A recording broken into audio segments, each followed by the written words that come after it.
புத்தகத்தை வாசிக்கிறது அப்படிங்கிறது அது ஒரு சுவாசிக்கிற மாதிரின்னு அடிக்கடி சொல்லுவாங்க. அது உண்மையும் கூட. சிறு பிள்ளையிலிருந்து எனக்கு ஒரு ஈடுபாடு என்ன அப்படின்னா, அதாவது ஏமாத்தி வாங்கிட்டு போறது அப்படிங்கிற மாதிரி கையில் இருக்கக்கூடிய பொருளை கூட கொடுத்துருவேன், புத்தகம் கிடைக்குது அப்படின்னு ஒரு வாய்ப்பு இருந்தா நூலகங்கள் எல்லாம் போய், அப்ப காலையில 11 மணிக்குள்ள நூலகம் மூடிடுவாங்கன்னா அந்த நூலகத்துக்கு போய் உட்கார்ந்து இருந்து அம்புலி மாமா படிக்கிறதுக்காகவே நிறைய வேலைகள் பார்த்து கொடுப்பேன். என்ன வேலைன்னா, அந்த கிணறு இருந்தா அதுல தண்ணி எடுத்து வைப்பேன், பழைய புத்தகங்கள்லாம் சரி பண்ணி கொடுப்பேன். அப்பதான் அந்த நூலகர் படிக்க விடுவார். அவர் நூலகர் படிக்க விட்டாலும் உதவியாளர் கூட இருக்கவரு ரொம்ப கடுமையா கோபமா இருப்பாரு. அவர் சொல்லி சொல்லி எல்லாத்தையும் மறுப்பார். பழைய புத்தகம் பார்த்து படிக்கணும், கிழிஞ்சு போகும், தரமாட்டேன். புது புத்தகம் அழுக்காயிரும், கிழிஞ்சு போகும், தரமாட்டேன் அப்படிம்பார். அப்ப யாருக்குமே எந்த புத்தகம் தரமாட்டேங்கிறத அவர் அருமையா சொல்லுவார். ஆனா அவரையும் இலக்கி போய் உட்கார்ந்து படிக்க வச்சு அவர்கிட்ட கேட்டு இந்த 10 மணி 10:30 ஆனோன்னு டமார்னு ஒரு அடி அடிப்பார் கதவை. அப்படின்னா என்ன அர்த்தம்னா, உள்ள இருக்கவங்க மரியாதையா வெளியே போயிருந்த அர்த்தம். அப்புறம் 10:45 வரைக்கும் அந்த ஜன்னல் ரோட்ல படிக்கலாம், 10:55க்கு வாசல் நின்று படிக்கலாம், அவர் தள்ளி விடுற வரைக்கும் கூட நின்று படிக்கலாம். இப்படி எல்லாம் படிச்சது என்ன அப்படின்னா, இன்னைக்கும் அந்த ஒரு வேகம் இருக்குது.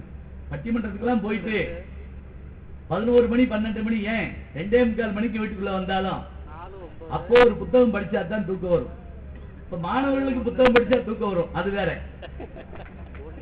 இப்ப நான் வகுப்புல கூட பார்ப்பேன், ஒரு பையனை கொஞ்சம் தள்ளி உட்காரு அப்படின்னு, அங்க தூக்கம் வராது சார் அப்படிங்கன்னா அவன் வாஸ்துபடி படுத்திருக்கான். எவ்வளவு அருமையா இருக்கு பாருங்க பார்க்க. இன்னும் ஆச்சரியம், ஒரு தூக்கின்ற பையனை எழுப்பி விடுன்னு சொல்ற ஒரு பையனை, நல்லா இருக்கேன் நியாயம், நீங்க தூங்க வைப்பீங்க நான் எழுப்பணுமா அப்படிங்கிறான். அதாவது அவங்கவுங்க வேலையை அவங்கவுங்க தான் செய்யணுங்கிற மாதிரி. ஆனா படிக்கிறதுங்கிற ஒரு சுவாரஸ்யம் இருக்கு இல்லைங்களா, அதை நம்முடைய குழந்தைகளுக்கு முதல்ல சொல்லணுங்க. இப்ப எனக்கு ஒரு பயமே இருக்குது, என்னன்னா இன்னைக்கு இருக்கிற மெட்ரிகுலேஷன் பள்ளிக்கூடங்களுக்கு நான் பேச போறப்ப தோத்துக்கிட்டு வர்றோமோங்கிற மாதிரி ஒரு தொடி இருக்குதுங்க. காரணம், நம்முடைய அனுபவம் அவர்களுக்கு கிடைக்கவே இல்லை. ஏன் கிடைக்கல? ஏன் கிடைக்கலன்னா, அந்த பிள்ளைகளை நம்ம வளர்க்கிற முறையே வித்தியாசமா இருக்கு. இப்ப எனக்கு சோழ வந்தான் அறிமுகத்தில் சார்லஸ் சொன்ன மாதிரி, மதுரை மாவட்டம் வைகைக்கரை தென்கரையில டிஆர் மகாலிங்கம், வடக்க நாங்கெல்லாம் வடகரை. அங்க பள்ளிக்கூடத்துக்கு போற அழகு எப்படி இருக்கும்னா, நான் சொல்றது ஒரு 30-40 வருஷத்துக்கு முதல்ல பள்ளிக்கூடத்துக்கு போன அழகு எப்படி இருக்கும்னா, 9 மணிக்கு பள்ளிக்கூடம்னு வச்சுக்கங்க, நான் 8 மணிக்கே கிளம்புவேன். கல்வி ஆர்வம்ல ஒண்ணும் இல்ல, பள்ளிக்கூடம் எங்கிட்டு இருக்கோம், நான் இந்த பக்கம் கிளம்புவேன். போய் அந்த ஊர் முழுவதும் சுத்தி பார்ப்பேன். எப்படி, நாய் எங்க குட்டி ஓட்டிருக்கு, பறவை எந்த மரத்துல குஞ்சு பொறிச்சிருக்கு, ஒரு கிழவனார் உட்கார்ந்து இருந்தாரே ஊருக்கு போயிட்டாரா செத்து போயிட்டாரா, அந்த வீட்டுல ஏன் கொட்டகை போட்டிருக்கு, இங்க ஏன் மீன் பிடிக்கிறான், இது முழுவதையும் பார்த்துட்டு நான் பள்ளிக்கூடத்துக்குள்ள போயிடுவேன். நான் எங்க ஊர்ல காணா போனதே இல்லைங்க, எங்க விட்டாலும் வந்துடுவேன். ஆனா இன்னைக்கு நிலைமை என்ன, நம்ம வீட்டு பிள்ளைகள், எங்க வீட்டு பக்கத்துல ஒரு பையன் 8ஆம் கிளாஸ் படிக்கிறார். உலக வரைபடத்தை அவர்கிட்ட கொடுத்தோம்னு வச்சுக்கோங்களேன், லண்டன் எங்க இருக்கு காட்டுவார், ஒண்ணு எழுதிருக்க வேண்டாம், ஜப்பான் எங்க இருக்கு காட்டுவார், அமெரிக்கா எங்க இருக்கு தரைவழி காட்டுவார். உலக வழி பூரா அந்த 8ஆம் கிளாஸ் பையனுக்கு தெரியுங்க. ஆனா பள்ளிக்கூட விட்டா வீட்டுக்கு போக தெரியாது, அவங்க அப்பே கூட்டு போவார். அப்படியே என்ன கல்வி முறை, உலக வழி தெரியணும் உண்மை, உள்ளூர் வழி தெரிய வேண்டாமா? பிள்ளைகளை பூரா என்ன செய்யறோம், காலை நேரத்தில் நம்ம வீடுகள்ல ஒரு கிறுக்காட்டம் நடக்குது. ஒரு வீட்டுல கம்பெடுத்துட்டு எல்லாரும் ஓடினாங்க, நான் பாம்பு தான் அடிக்கிறாங்கன்னு நினைச்சேன். ஒரு எல்கேஜி பிள்ளையை பள்ளிக்கூடத்துக்கு அனுப்புறாங்க, குடும்பமே விரட்டி பிடிச்சு ஓடி, ஒரு அம்மா பவுடர் போடுது, ஒரு அம்மா இட்லியை வச்சே குத்துது வாயில், அப்படியே முழுங்கு ஆட்டோக்காரர் வந்துட்டார். அன்னைக்கு ஒரு வீட்டுல பார்த்தேன், ஓடி போய் இட்லி ஆட்டோக்காரர் கூட்டிட்டு அந்த அம்மா, பரவாயில்ல நம்மால் தானே சாப்பிட்டு போறாரு. தனக்கு பெரிய மூட்டை அந்த பிள்ளை முதுகுல 60 நோட்டு 70 புத்தகம், சாப்பாடு, தண்ணி, அடிச்சல், பேனா, பென்சில், ரப்பரு. செவ்வாய் கிரகத்துக்கு போறன்னு கூட இப்படி கொடுத்து விட மாட்டாங்க. இவ்வளவு கொடுத்து நீ டாக்டர் ஆகணும், நீ என்ஜினியர் ஆகணும், நீ கலெக்டர் ஆகணும், நீ வக்கீல் ஆகணும். அவன் நான் ஒண்ணுமே ஆக மாட்டேன். ஒருத்தர் எப்படி தெரியாம அதை யோசிச்சு பாருங்க. இந்த பிள்ளைய அப்படியே தூக்கி எங்க போடுறோம்? வேன்ல போடுறோம். அப்படியே தூக்கி எங்க போடுறோம்? ஸ்கூல்ல போடுறோம். அப்படியே தூக்கி எங்க போடுறோம்? திருப்பி டியூஷன்ல போடுறோம். அப்படியே தூக்கி ரூம்ல போட்டு உனக்கு ஒண்ணுமே தெரியல. இன்னைக்கு கூட்டு வர வேண்டாமா பிள்ளைகளை? எத்தனை பிள்ளைகளை கூட்டு வரணும்? அதுவும் மாலை நேரம்னு வச்சுக்கிட்டீங்கன்னு வைங்களேன், குழந்தைகளை அழைச்சிட்டு வரணுங்க. வா, எல்லா புத்தக கண்காட்சிக்கு வா. நான் கூட அந்த புத்தக கண்காட்சி பதிப்பாளருக்கு கூட ஒரு வேண்டுதல் வைக்கிறது உண்டு. சின்ன பிள்ளையா இருக்கிற போது என்னைய கடைக்கு அனுப்புறப்ப எங்க அம்மா சொல்லி கொடுத்த விஷயங்கள் தான் ஞாபக சக்திக்கு எனக்கு அடிப்படை. இன்னைக்கு போன் பண்ணா பழசருக்கு உங்க வீட்டுக்குள்ள வந்துருது, எங்க வீட்டுக்குள்ள வந்துருது. ஆனா அப்பா அப்படி இல்லைங்க. அப்ப எப்படி தெரியுமா? என்கிட்ட ஒரு காசை கொடுத்து விட்டு 16 ஜாமான எங்க அம்மா சொல்லி விடுவாங்க. நான் சொல்லிக்கிட்டே ஓடுவேன். கால்னா கருப்பட்டி, கால்னா தேங்காய் சில்லு, கால்னா பொரிகள்ல சொல்லிக்கிட்டே ஓடி கடைக்காரர் வெள்ளம் தான் இருக்கு வேணுமான்னு கேட்பாரு. பூரா மறந்து போகும். ஏன்னா சிலபஸ்ல இல்லாத விஷயத்தை அவர் கேட்டுட்டாரு. திருப்பி ஓடியாருவேன், திருப்பி ஓடுவேன். இப்ப எனக்கு ஓடவும் ஒடியாருவோம் எத்தனை விஷயம் நினைவுல இருக்கு தெரியுமா? இன்னைக்கு பலசர கடை எங்க இருக்கு நம்ம பிள்ளைகளுக்கு தெரியுமா? அது படிக்குது. அந்த பிள்ளை என்ன படிக்குது? நம்ம வீட்டினுடைய நம்ம தெரு பேர் தெரியாது, ஊர் பேர் தெரியாது, பலசர கடை எங்க இருக்குன்னு தெரியாது. அன்னைக்கு ஒரு பையன் பால் மாட்டுல பால் கறக்கிறத பார்த்து அழுதுட்டாங்க. மாட்டுலயா பால் வருதுன்னு கேட்கிறான். அவனால நம்ப முடியல. ஏன்னா அவன் பாக்கெட்லயே பார்த்து பார்த்து பழக்கப்பட்டவன். எதுவாக இருந்தாலும் மூலப்பொருள் தெரியல அவனுக்கு. நம்ம அப்படி வளர்த்துருக்கிறோம். பிள்ளைகளுடைய சிலபஸ் வேறங்கிறோம் எல்லாமே. ஆகாய சிலபஸா இருக்கட்டுங்க. இப்ப நான் என்ன சொல்றேன், அந்த கடைக்கு நான் ஏன் ஓடுவேன் தெரியுமா? அவரு ஒரு வெள்ளைக்கட்டி எனக்கு கொடுப்பாரு. அதுக்காக எத்தனை முறை போச்சுன்னாலும் போவேன். இங்கேயும் கூட இந்த வர்ற குழந்தைகளுக்கு, வேற யாருக்கு வேண்டாம், குழந்தைகளுக்கு சின்ன சின்ன நூல்கள் அல்லது படம் போட்ட புத்தகங்களை புத்தகம் வாங்கி முடிச்ச உடனே இங்க வா பாப்பா, இந்தா நீ வச்சுக்கோ என்று நீங்கள் தயவு செய்து தந்தால் எப்படி வெள்ளைக்கட்டிக்காக ஓடி நான் படிச்சனோ அது மாதிரி நம்முடைய பிள்ளைகள் கட்டாயம் படிப்பார்கள். அது மட்டும் இல்ல, ஒண்ணு வாங்கல நீயாவது 2 புத்தகம் வாங்கிட்டு வா. 4 எதுக்கு தெரியுங்களா? இலவசத்தை நான் சொல்லலைங்க. பிள்ளைக்கு ஒரு பொருளை கொடுத்தோடனே சந்தோஷமா இருக்கும். இப்ப பல பேர் பொருள் காட்சிக்கு பிள்ளை கூட்டு வர்றப்ப 10 கட்டளைகள் போட்டு கூட்டு வருவாங்க. பாத்துருக்கீங்களா? 10 கமாண்ட்மெண்ட்ஸ். நீ அங்க வந்து மிளகா பச்சி கேட்க கூடாது, அப்பளம் கேட்க கூடாது, ராட்னத்துல ஏத்த மாட்டேன், ஐஸ்கிரீம் கேட்க கூடாது. உடனே அந்த பிள்ளை நான் வீட்டிலே இருக்கட்டுமா? இருக்க கூடாது, நான் நிம்மதியா இருக்க மாட்டேன், நீ என் கூட தான் வரணும். என்ன ஆகும்? கூட்டிட்டு வந்தா அது மட்டும் இல்ல, நீ வாயை திறந்து பேசக்கூடாது, என்கிட்ட பேசாம வரணும். அம்மா அது என்ன இது என்ன கேட்க கூடாது, என் சிந்தனை கலைஞ்சு போகும். அப்படிலாம் ஒண்ணும் இல்ல. என்ன, அந்த பிள்ளைய பிடிச்சிட்டு இந்த பக்கம் செல்ல பேசிட்டு போயிட்டு இருப்போம், அவ்வளவுதானே. ஒரு அப்பாவும் பையனும் பார்த்தங்க பொருட்காட்சியில. அந்த பையனுக்கு 6 வயசு இருக்கும். விசில் வேணும்னு கேட்கிறான் ஊதுறதுக்கு. 1.5 ரூபா. அவங்க அப்பா வாங்கி தர மாட்டேங்கிறாரு. கீழே விழுந்து உருண்டு அழுகிறான். அப்புறம் வாங்கி கொடுத்துட்டு சொல்றாரு, ஊதக்கூடாது அப்படின்னாரு. அவன் எனக்கு கொண்டு டாக்டர்ல போட்டான். அதெல்லாம் பேங்க்ல போட போறான். என்ன தெரியுமா? பயன்படுத்துறவங்க முந்தையெல்லாம் நம்ம வீட்டுல என்ன சொல்லுவோம், எதையும் தொடக்கூடாது, இதுதான் முக்கியம். எனக்கு தெரியும், எங்க வீட்டுல ஒரு ரேடியோ இருந்துச்சுங்க. அந்த ரேடியோவை பெரியவங்க தான் போடணும். தெரியாம நான் தொட்டுட்டேன்னு வச்சுக்கோங்க, ஷிஃப்ட் போட்டு அடிப்பாங்க. நீ இவன் தான் தொட்டான். இவன் அது 10 வருஷம் கழிச்சு ரிப்பேரா போச்சுங்க. 10 வருஷம் கழிச்சு ரிப்பேரா போச்சு. இவன் தான் தொட்டான்ட்டாங்க. நான் சின்ன பிள்ளையில ரேடியோவே போட்டது இல்லைங்க. இப்ப எங்க வீட்டுல டிவி டெக் எல்லாமே இருக்கு. என் பிள்ளைய நீ தொட விட மாட்டேங்கிறாங்க. சொல்லிருக்கோம்ல, நீங்க கையை வச்சு சும்மா இருக்கேன், இது எதுக்கு உங்களுக்கு? பாருங்க, வாழ்க்கையில எனக்கு வாய்ப்பே இல்லாம போச்சு. என்ன தெரியுமா? எதையும் தொடக்கூடாது, எதையும் வாங்கக்கூடாது. இத சொல்லிக்கிட்டே இருந்தா என்ன ஆகும்? பிள்ளைகளுக்கு ஆர்வம் இல்லாம போயிடும். இப்ப நாம குழந்தைய பார்த்த உடனே எப்போ ஒரு வார்த்தை சொல்லுவாங்க, வீட்டுல குழந்தை உள்ள வீடா இருந்தா ஏதாவது வாங்கிட்டு போகணும். சில பேர் குழந்தை உள்ள வீட்டுல போய் லட்டு, சிலேபி, பக்கோடா, பூரி எல்லாம் வாங்கலான்னு நினைச்சேன். பஸ் வந்துருச்சு. ஏன் நீ 1/2 மணி நேரம் லேட்டா வந்த? இங்க என்ன உனக்கு இன்டர்வியூ நடக்குது? ஒண்ணும் கிடையாது, இதெல்லாம் வாங்கிட்டு வாங்க. குழந்தைகளுக்கு சிறு புத்தகங்கள், அதுலயும் நாம ஆர்வத்தை தூண்டுற முறைன்னு ஒண்ணு இருக்குதுங்க. கற்றதும்னா என்ன அர்த்தம்? பள்ளிக்கூட பாடத்தை நீங்க விட்டுருங்க. அது ஒரு பக்கம். இந்த அடிபெறாமல் எழுதுதான் பிள்ளைகள் வந்து மனப்பாடம் பண்றாங்க. அது எதுக்கு தெரியுமில்ல? அடிக்கு பயந்து. இது தப்பா விட்டா அடி கொண்டு விடுவாங்க. அதனால பிள்ளைய படிக்க வைக்கிறதுக்கு பாத்தீங்களா, படம் போட்ட புத்தகங்கள் பிள்ளைகளுக்கு ரொம்ப பிடிக்குங்க. அது மட்டும் இல்ல, ஆங்காங்கு புத்தகத்தை போட்டுக்கிட்டே இருக்கணும். ஜன்னல்ல ஒரு புத்தகம் இருக்கணும், அது விளையாடுறதுல ஒரு புத்தகம் இருக்கணும், இங்க ஒரு புத்தகம் இருக்கணும். இது இருந்தா பிள்ளைகளுக்கு படிக்கணும்னு தோணும். பாட புத்தகத்தை நம்ம பள்ளிக்கூடம் போற பிள்ளை ஏன் தெரியுமா இருக்குது பள்ளிக்கூடத்தை? சொல்லுங்க பார்க்கலாம். அதுக்கு நம்மளும் ஒரு காரணம். சும்மா இருக்க பிள்ளை என்ன செய்யணும் தெரியுமா?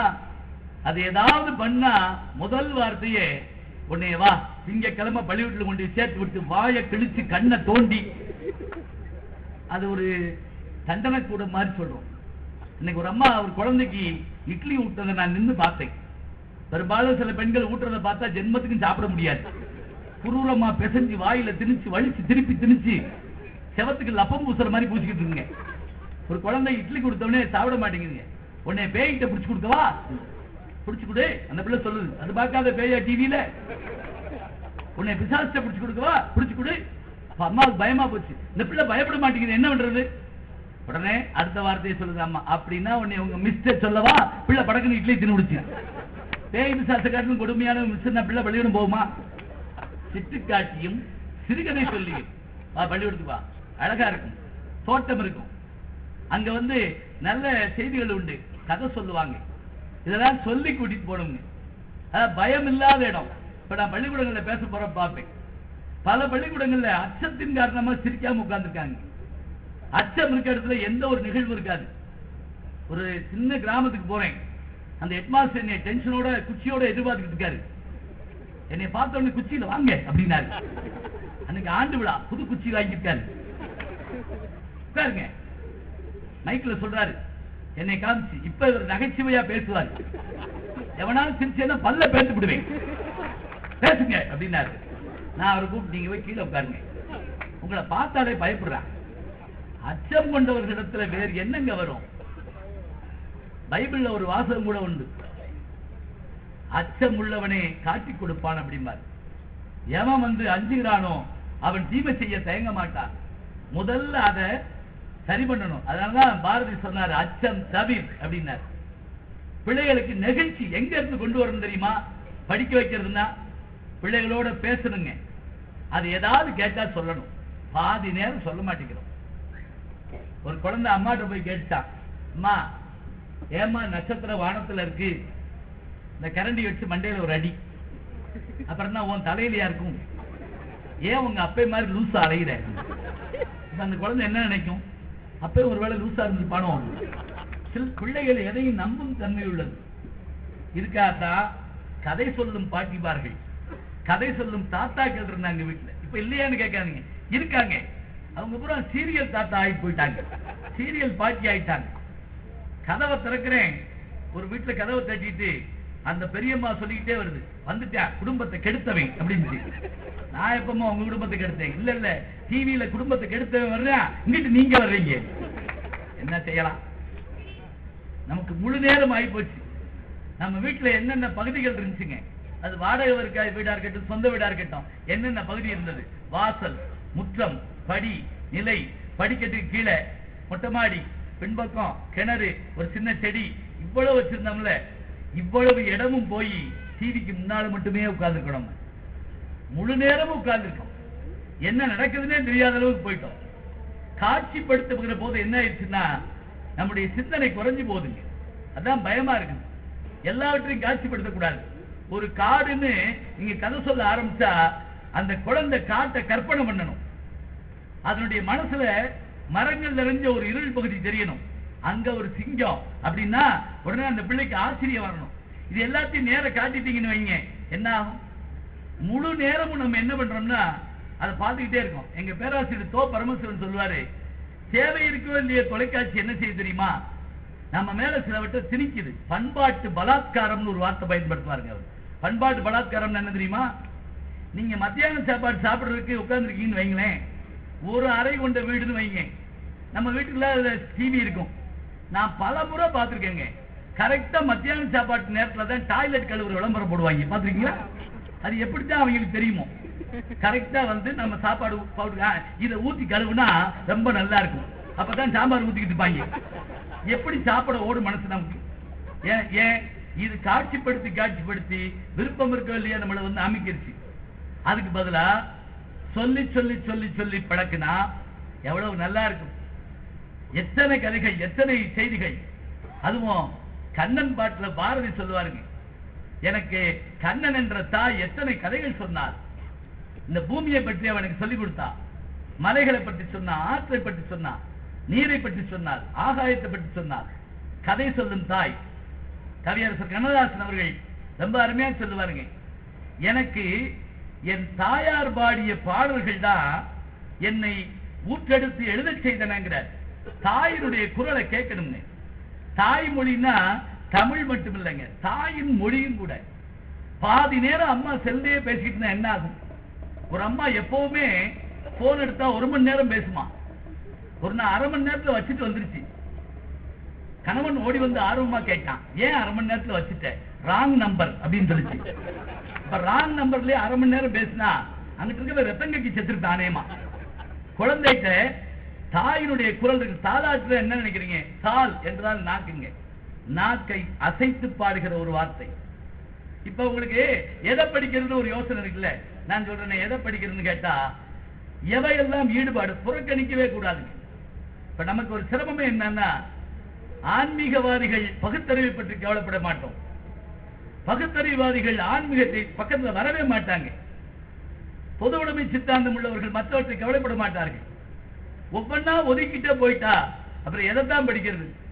எல்லாவற்றையும் படிக்கிற ஒரு ஆர்வம் இருக்கணுங்க. விடாம படிக்கணுங்கிற ஒரு எண்ணம் இருக்குல்ல, அந்த சிந்தனை இருந்துகிட்டே இருக்கணும். ஒரு உதாரணம் சொல்றேங்க. எனக்கு நிகழ்ச்சிக்காக மகிழ்ச்சிக்காக இல்ல, எப்போதோ எழுதப்பட்ட பாட்டு கூட நம்முடைய உடம்புல ஒரு சிலிப்பை ஏற்படுத்தி இருக்கக்கூடிய வாய்ப்பு இருக்கு. எப்படி? மதுரையில பூங்கா நகரம்னு பேரு. சென்னை வந்து விழா நகரம் ஆகிட்டே இருக்கு. ஒரு பக்கம் மார்கழி மாதமா, மார்கழி மாதம் முழுவதும் இசை விழான்னா, அந்த இசை விழாவுக்கு இணையாக ஒன்று இயல் விழா, நம்ம புத்தக விழா தாங்க. 10 நாளா இயற்றமிழ பிரமாதமா படுத்தி அவங்க அங்க கொண்டாடினா இங்கேயும் இனிமே என்ன செய்யலாம், 1 மாசம் கூட ஆக்கலாம் போட்டு. இங்க இயற்றமிழ், அங்க இசைத்தமிழ், கட்டாயமா நாடகத்தமிழ் ஒரு பக்கம் வந்து சேர்ந்தோம். படிக்க படிக்க படிக்க நமக்கு ஆர்வத்தை தூண்டும். எப்படி எழுதுனாங்க? இப்ப நீங்க எழுத்தாளர்களை நீங்கள் எப்படி எழுதினீர்கள் கேட்டா வரிசையா சொல்லுவாங்க. நேரம் பொழுது போகாம எழுதுனேன், பலர் வேண்டி கேட்டுக் கொண்டதுனால எழுதுனேன், ஒண்ணும் இல்லைங்க வசதி இல்லை எழுதுனேன், சம்பாதிச்சேன், எல்லாம் சொல்லுவோம். ஆனா சிலர் எழுத்து இருக்கு பாத்தீங்களா, அப்படியே நெகிழ வைக்கும், மனசை பருப்பி போடும். மதுரையில ஒரு இரவு மீனாட்சி அம்மன் கோயிலுக்கு போயிருந்தேன். நான் சொல்றது ஒரு 30-20 வருஷத்துக்கு மேல இருக்கலாம்னு வச்சுக்கோங்களேன். ஒரு மழை நேரம், அப்பெல்லாம் அவ்வளவா கூட்டம் இருக்காது. இப்ப எப்ப பார்த்தாலும் கூட்டமா இருக்கு. அது எந்த கோயிலுக்குள்ள போகவும் பயமா இருக்குது. பூரா செக் பண்ணி தான் விடுறாங்க. பரமசிவன் பக்தர்களை சோதிக்கிறத பார்த்திருக்கிறோம். எல்லா பக்தர்களையும் சோதிச்சுதான் அனுப்புறாங்க கோயிலுக்குள்ளே. அப்புறம் தான் பரமசிவன் சோதிப்பார். சோதிச்சவர்களை சோதிக்கிறது அவருக்கு வேலை, அவர் விட வேண்டாம். இரவு நேரத்துல நல்ல மழை பெஞ்சிருந்த நேரங்க. மழை பெஞ்ச உடனே கரண்ட் போயிடும். அது என்னன்னு தெரியல, தண்ணி தான் மின்சாரம் எடுக்கிறாங்க.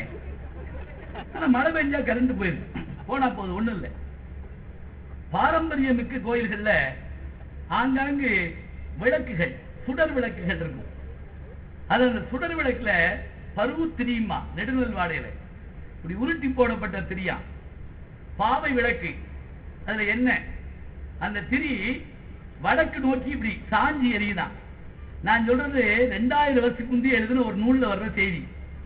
அப்படியே கேமராவை கொண்டு போய் க்ளோஸ் அப்ல எடுப்போம் பாத்தீங்களா, அது மாதிரி அப்படி அது வடக்க பார்த்து எரியுதான். ஏன்னா தெற்க இருந்து காத்து வருதான், சென்றல் வந்ததால் அந்த திரி இப்படி வடக்கு நோக்கி நீக்கிதான், அந்த பருவ திரி. அது மாதிரி அங்க விளக்குகளும் தீபங்கள் இருக்குங்க. உள்ள போனோம். அன்னைக்கு சீர்காழி கோவிந்தராஜன் அவர்கள் வந்திருந்தாங்க. நல்ல இசைப்பாடகர், தமிழ் இசைப்பாடகர், நெக்குருக வைக்கும் பாடகர். உள்ள தர்ம தரிசனம்னு ஒண்ணு இருக்குங்க. அதாவது கோயில் மூடுறதுக்கு முதல்ல உள்ள போய் எல்லாரும் பார்க்கலாம். அப்ப நானும் போயிருந்தேன். அவங்க என்ன பண்ணாங்க, அர்ச்சகர்கள்லாம் அந்த இதெல்லாம் காட்டிட்டு அவர்கிட்ட, ஐயா ஒரு பாட்டு பாடுங்க அப்படின்னாங்க. உடனே அவர் அந்த துண்டை ஒரு இருக்க கட்டிக்கிட்டுங்க ஒரு பாட்டை எடுத்து ஆரம்பிச்சாருங்க. நல்லா கவனிங்க, சூழல் அமைதியான சூழல், மழை பெய்ந்திருக்கிறது, மின்சாரம் இல்லை, செல்போன்லாம் வரல, அது வேற விஷயம். இதுக்கு நடுவில் அவர் கணீர்னு ஆரம்பிக்கிறார். ஆரம்பிச்ச உடனே நமக்கு இந்த சினிமால மாதிரி பிளாஷ்பேக்ல போகும் இல்லையா, அப்படி கட் பண்றோம், அங்க காட்டுறோம், அப்படிமாங்கல்ல, அது மாதிரி என்ன நினைவுக்கு வருது தெரியுமா? அந்த பாடல் இயற்றப்பட்ட காலம் நமக்கு நினைவுக்கு வருது. யார் இருக்கா? திருமலை மன்னர் உட்கார்ந்து இருக்கிறார். அவருக்கு ஏத்தாப்புல அந்த பாடலை இயற்றிய குமரகுருபர் உட்கார்ந்து இருக்கிறார். அப்படி இயற்றிய இவர் வந்து பாடுற அரங்கேற்றம் பண்றார். அரங்கேற்றம் பண்றப்ப பிள்ளை தமிழ், மீனாட்சி அம்மை பிள்ளை தமிழ் இருக்குது. ஒரு பருவத்துக்கு 10 பாட்டு, காப்பு பருவம், தாலாட்டு பருவம், செங்கீரை பருவம், சப்பானி பருவம், இப்படி வரிசையா போயிட்டே இருக்கும். இதுல நீங்க பாருங்க, இதெல்லாம் விட்டுட்டோம். புதுக்கவிதை எழுதுற போது நமக்கு நல்ல வாய்ப்பு இருக்குதுங்க, களம் விரியுது. ஆனால் மரபில் இருக்கக்கூடிய தன்மை பூர்வம் அடிபட்டு போச்சு. ஒரு பிள்ளை தமிழ் பாடுன்னு சொன்னா ஏதோ ஜாதி மாதிரி தெரியுது அப்படிங்கிறாங்க சில பேர். குழந்தை தமிழ் தான், வேற ஒன்றும் இல்லை. காப்பு பருவம், குழந்தையை காப்பாற்றணும். தாலாட்டு பருவம், பிள்ளைக்கு பாட்டு பாடணும். செங்கீரை என்ன தெரியுமா? குழந்தை உட்கார்ந்த இடத்துல இப்படி லேசா ஆடுங்க, அது கீரைத்தண்டு ஆடுற மாதிரி இருக்குமா. கீரைத்தண்டு வயல்ல பார்க்கணும், நம்ம என்ன பண்ண முடியும்? கோழியவே தட்டுல தானே பார்க்கணும். நம்ம நேரு கோழி என்னைக்கு பார்த்தோம்? நம்ம பார்க்க முடியல. இந்த செங்கீரை பருவம், சப்பானி பருவம்னா காலை அப்படி வளர்த்திட்டு மெதுவா இழுத்துக்கிட்டே வருவாங்க குழந்தை, கைதட்டும் அப்படியே. வருகை பருவம்னா என்ன தெரியுமா? நிக்கிற பிள்ளைய நடக்க ஆரம்பிக்கணும் வைங்களேன், இப்படி கைதட்டி வா வா வான்னு கூப்பிட்டா ஒவ்வொரு அடியா நடந்து வருங்க. இதான் வருகை பருவம். 10 பாட்டு. இதுல அந்த பாட்டை ஆரம்பிக்கிறார் குமரகுருபரர். இந்த பாட்டை பாடுனா உண்மையிலே நல்லா இருக்கும். எனக்கு பாட தெரியாது, அது எல்லாருக்கும் நல்லதுதான். ஏன்னா நான் தெரியாத பாட்டை பாடி இருக்கிற கூட்டத்தை கலைக்கப்படாது. பாடுறாருங்க. அப்படி பாடின போது ஒரு குழந்தை எந்திரிச்சு உள்ளுக்குள்ள இருந்து வந்து போய் திருமலை மன்னர் மடியில உட்கார்ந்து அவர் கழுத்துல இருந்த அந்த நகையை கழட்டி இந்த புலவண்டை கொடுத்துட்டு போயிடுது. இது நம்ம வரலாற்றுல படிக்கிறோம். வழக்கமா நமக்கு எதா இருந்தாலும் ஒரு சந்தேகம் வரும், அது ஒருவேளை அர்ச்சகர் மகளா இருக்குமோ அப்படின்னு கூட யோசிச்சுட்டு இருப்போம். கடவுள் வந்திருக்குமா தெரியல. ஆனா இந்த பாட்டை 17ஆம் நூற்றாண்டுல வாழ்ந்த குமரகுருபர் பாடின பாட்டை 20ஆம் நூற்றாண்டு இறுதி பகுதியில சீர்காழி கோவிந்தராஜன் பாடுறாருங்க. எந்த இசைக்கருவியும் இல்லை. அப்படி பாடிய போது கண்கள்ல தாரதாரியா கண்ணீர் வருது. அர்ச்சகர்கள் அசந்திக்கிறாங்க. மொழி தெரியாத 2 பேர் கூட வந்திருந்தாங்க அவரோட, வடநாட்டுல இருந்து வந்திருந்தவங்க. அவங்க அப்படியே மொழி தெரியல, ஆனா ஓசை வந்து அவங்களை அப்படியே அசைக்குது. எனக்கு என்ன நிலைன்னு சொல்ல தெரியல. ஏன்னா நான் ஒண்ணு பக்தி பெருக்கானேன் பரவசமானேன்னு நான் சொல்லல. ஆனா எனக்கு வியப்புல வியப்பு. என்ன பாட்டு அது? தொடுக்கும் கடவுள் பழம்பாடல் துறையின் பயனே, நரைபடுத்த துறைத்தீன் தமிழின் ஒழுகு நரும் சுவையே, அகந்தை கிழங்கை அகழ்ந்தெடுத்து தொழும்பொருளை கோயிற்கேற்றும் விளக்கே, வளர்ச்சிமையே இமயப்பொறுப்பில் விளையாடும் இளமன் பிடியே, எரிதரங்க முடுக்கும் பூனம் கடந்த ஒருவன் திருவுள்ளத்தில் அழகு ஒழுக எழுதி பார்த்திருக்கும் இரோவியமே, மதுகரும்பாய் மடுக்கும் குளர்காடையென்றும் இளவஞ்சி கொடியே வருகவே, மலையத்துவசன் பெற்ற பெருவாழ்வே வருகவேங்கிறது என்னுடைய கரகரப்பான தொண்டையில் நான் சொல்லிட்டேன். இந்த பாட்டு அவர் பாடின போது ஏற்பட்ட மாற்றங்கள் இருக்குல்ல, ஏன் அந்த சாமி எந்திரிச்சு வந்திருக்க கூடாது? ஏன்னா நல்ல பாடல் கேட்க தெய்வங்கள் எந்திரிச்சு வர்றதாக நம்ம பல இதை பார்க்கிறோங்க. இதை படிக்கிற போது ஒரு வரலாறு நமக்கு அப்படியே விரிஞ்சு காட்டும். ஒரு தெய்வமும் ஒரு தமிழ் புலவனும் ஒரு அரசனுடைய கொடையும் ஒரு தன்மையும் இவ்வளவு விஷயம் நம்ம கண்ணு முன்னாடி வருது. நான் நினைச்சேன், இது வகுப்புல நம்ம பாடல் நம்முடைய வாத்தியார் நடத்திருக்காரே, நமக்கு ஏன் ஞாபகம் இல்லை? ஏன் இல்லை தெரியுமா? இங்க நான் அனுபவிச்சேன், எனக்கு பிடிச்சிருந்தது. இப்ப நீங்க நல்லா கேட்டுட்டு இருக்கீங்க. ஏன் சந்தோஷமா கேட்கறீங்க? இது முடியும் உங்களுக்கு கையில பேப்பர் கொடுத்து நாங்க வந்து விடை எழுத சொல்ல மாட்டோம். ஆளுக்கு 2 கேள்வி வைப்பா என்ன ஆகும்? வெறும் செல்ல காலில் வச்சு கிளம்பிடுவீங்க. நீங்க அப்படியா அப்படின்னு கிளம்புவீங்க. கூட இருக்க 2 பேர் என்னையுமானே அப்படின்னு கூட கிளம்பிடுவாங்க.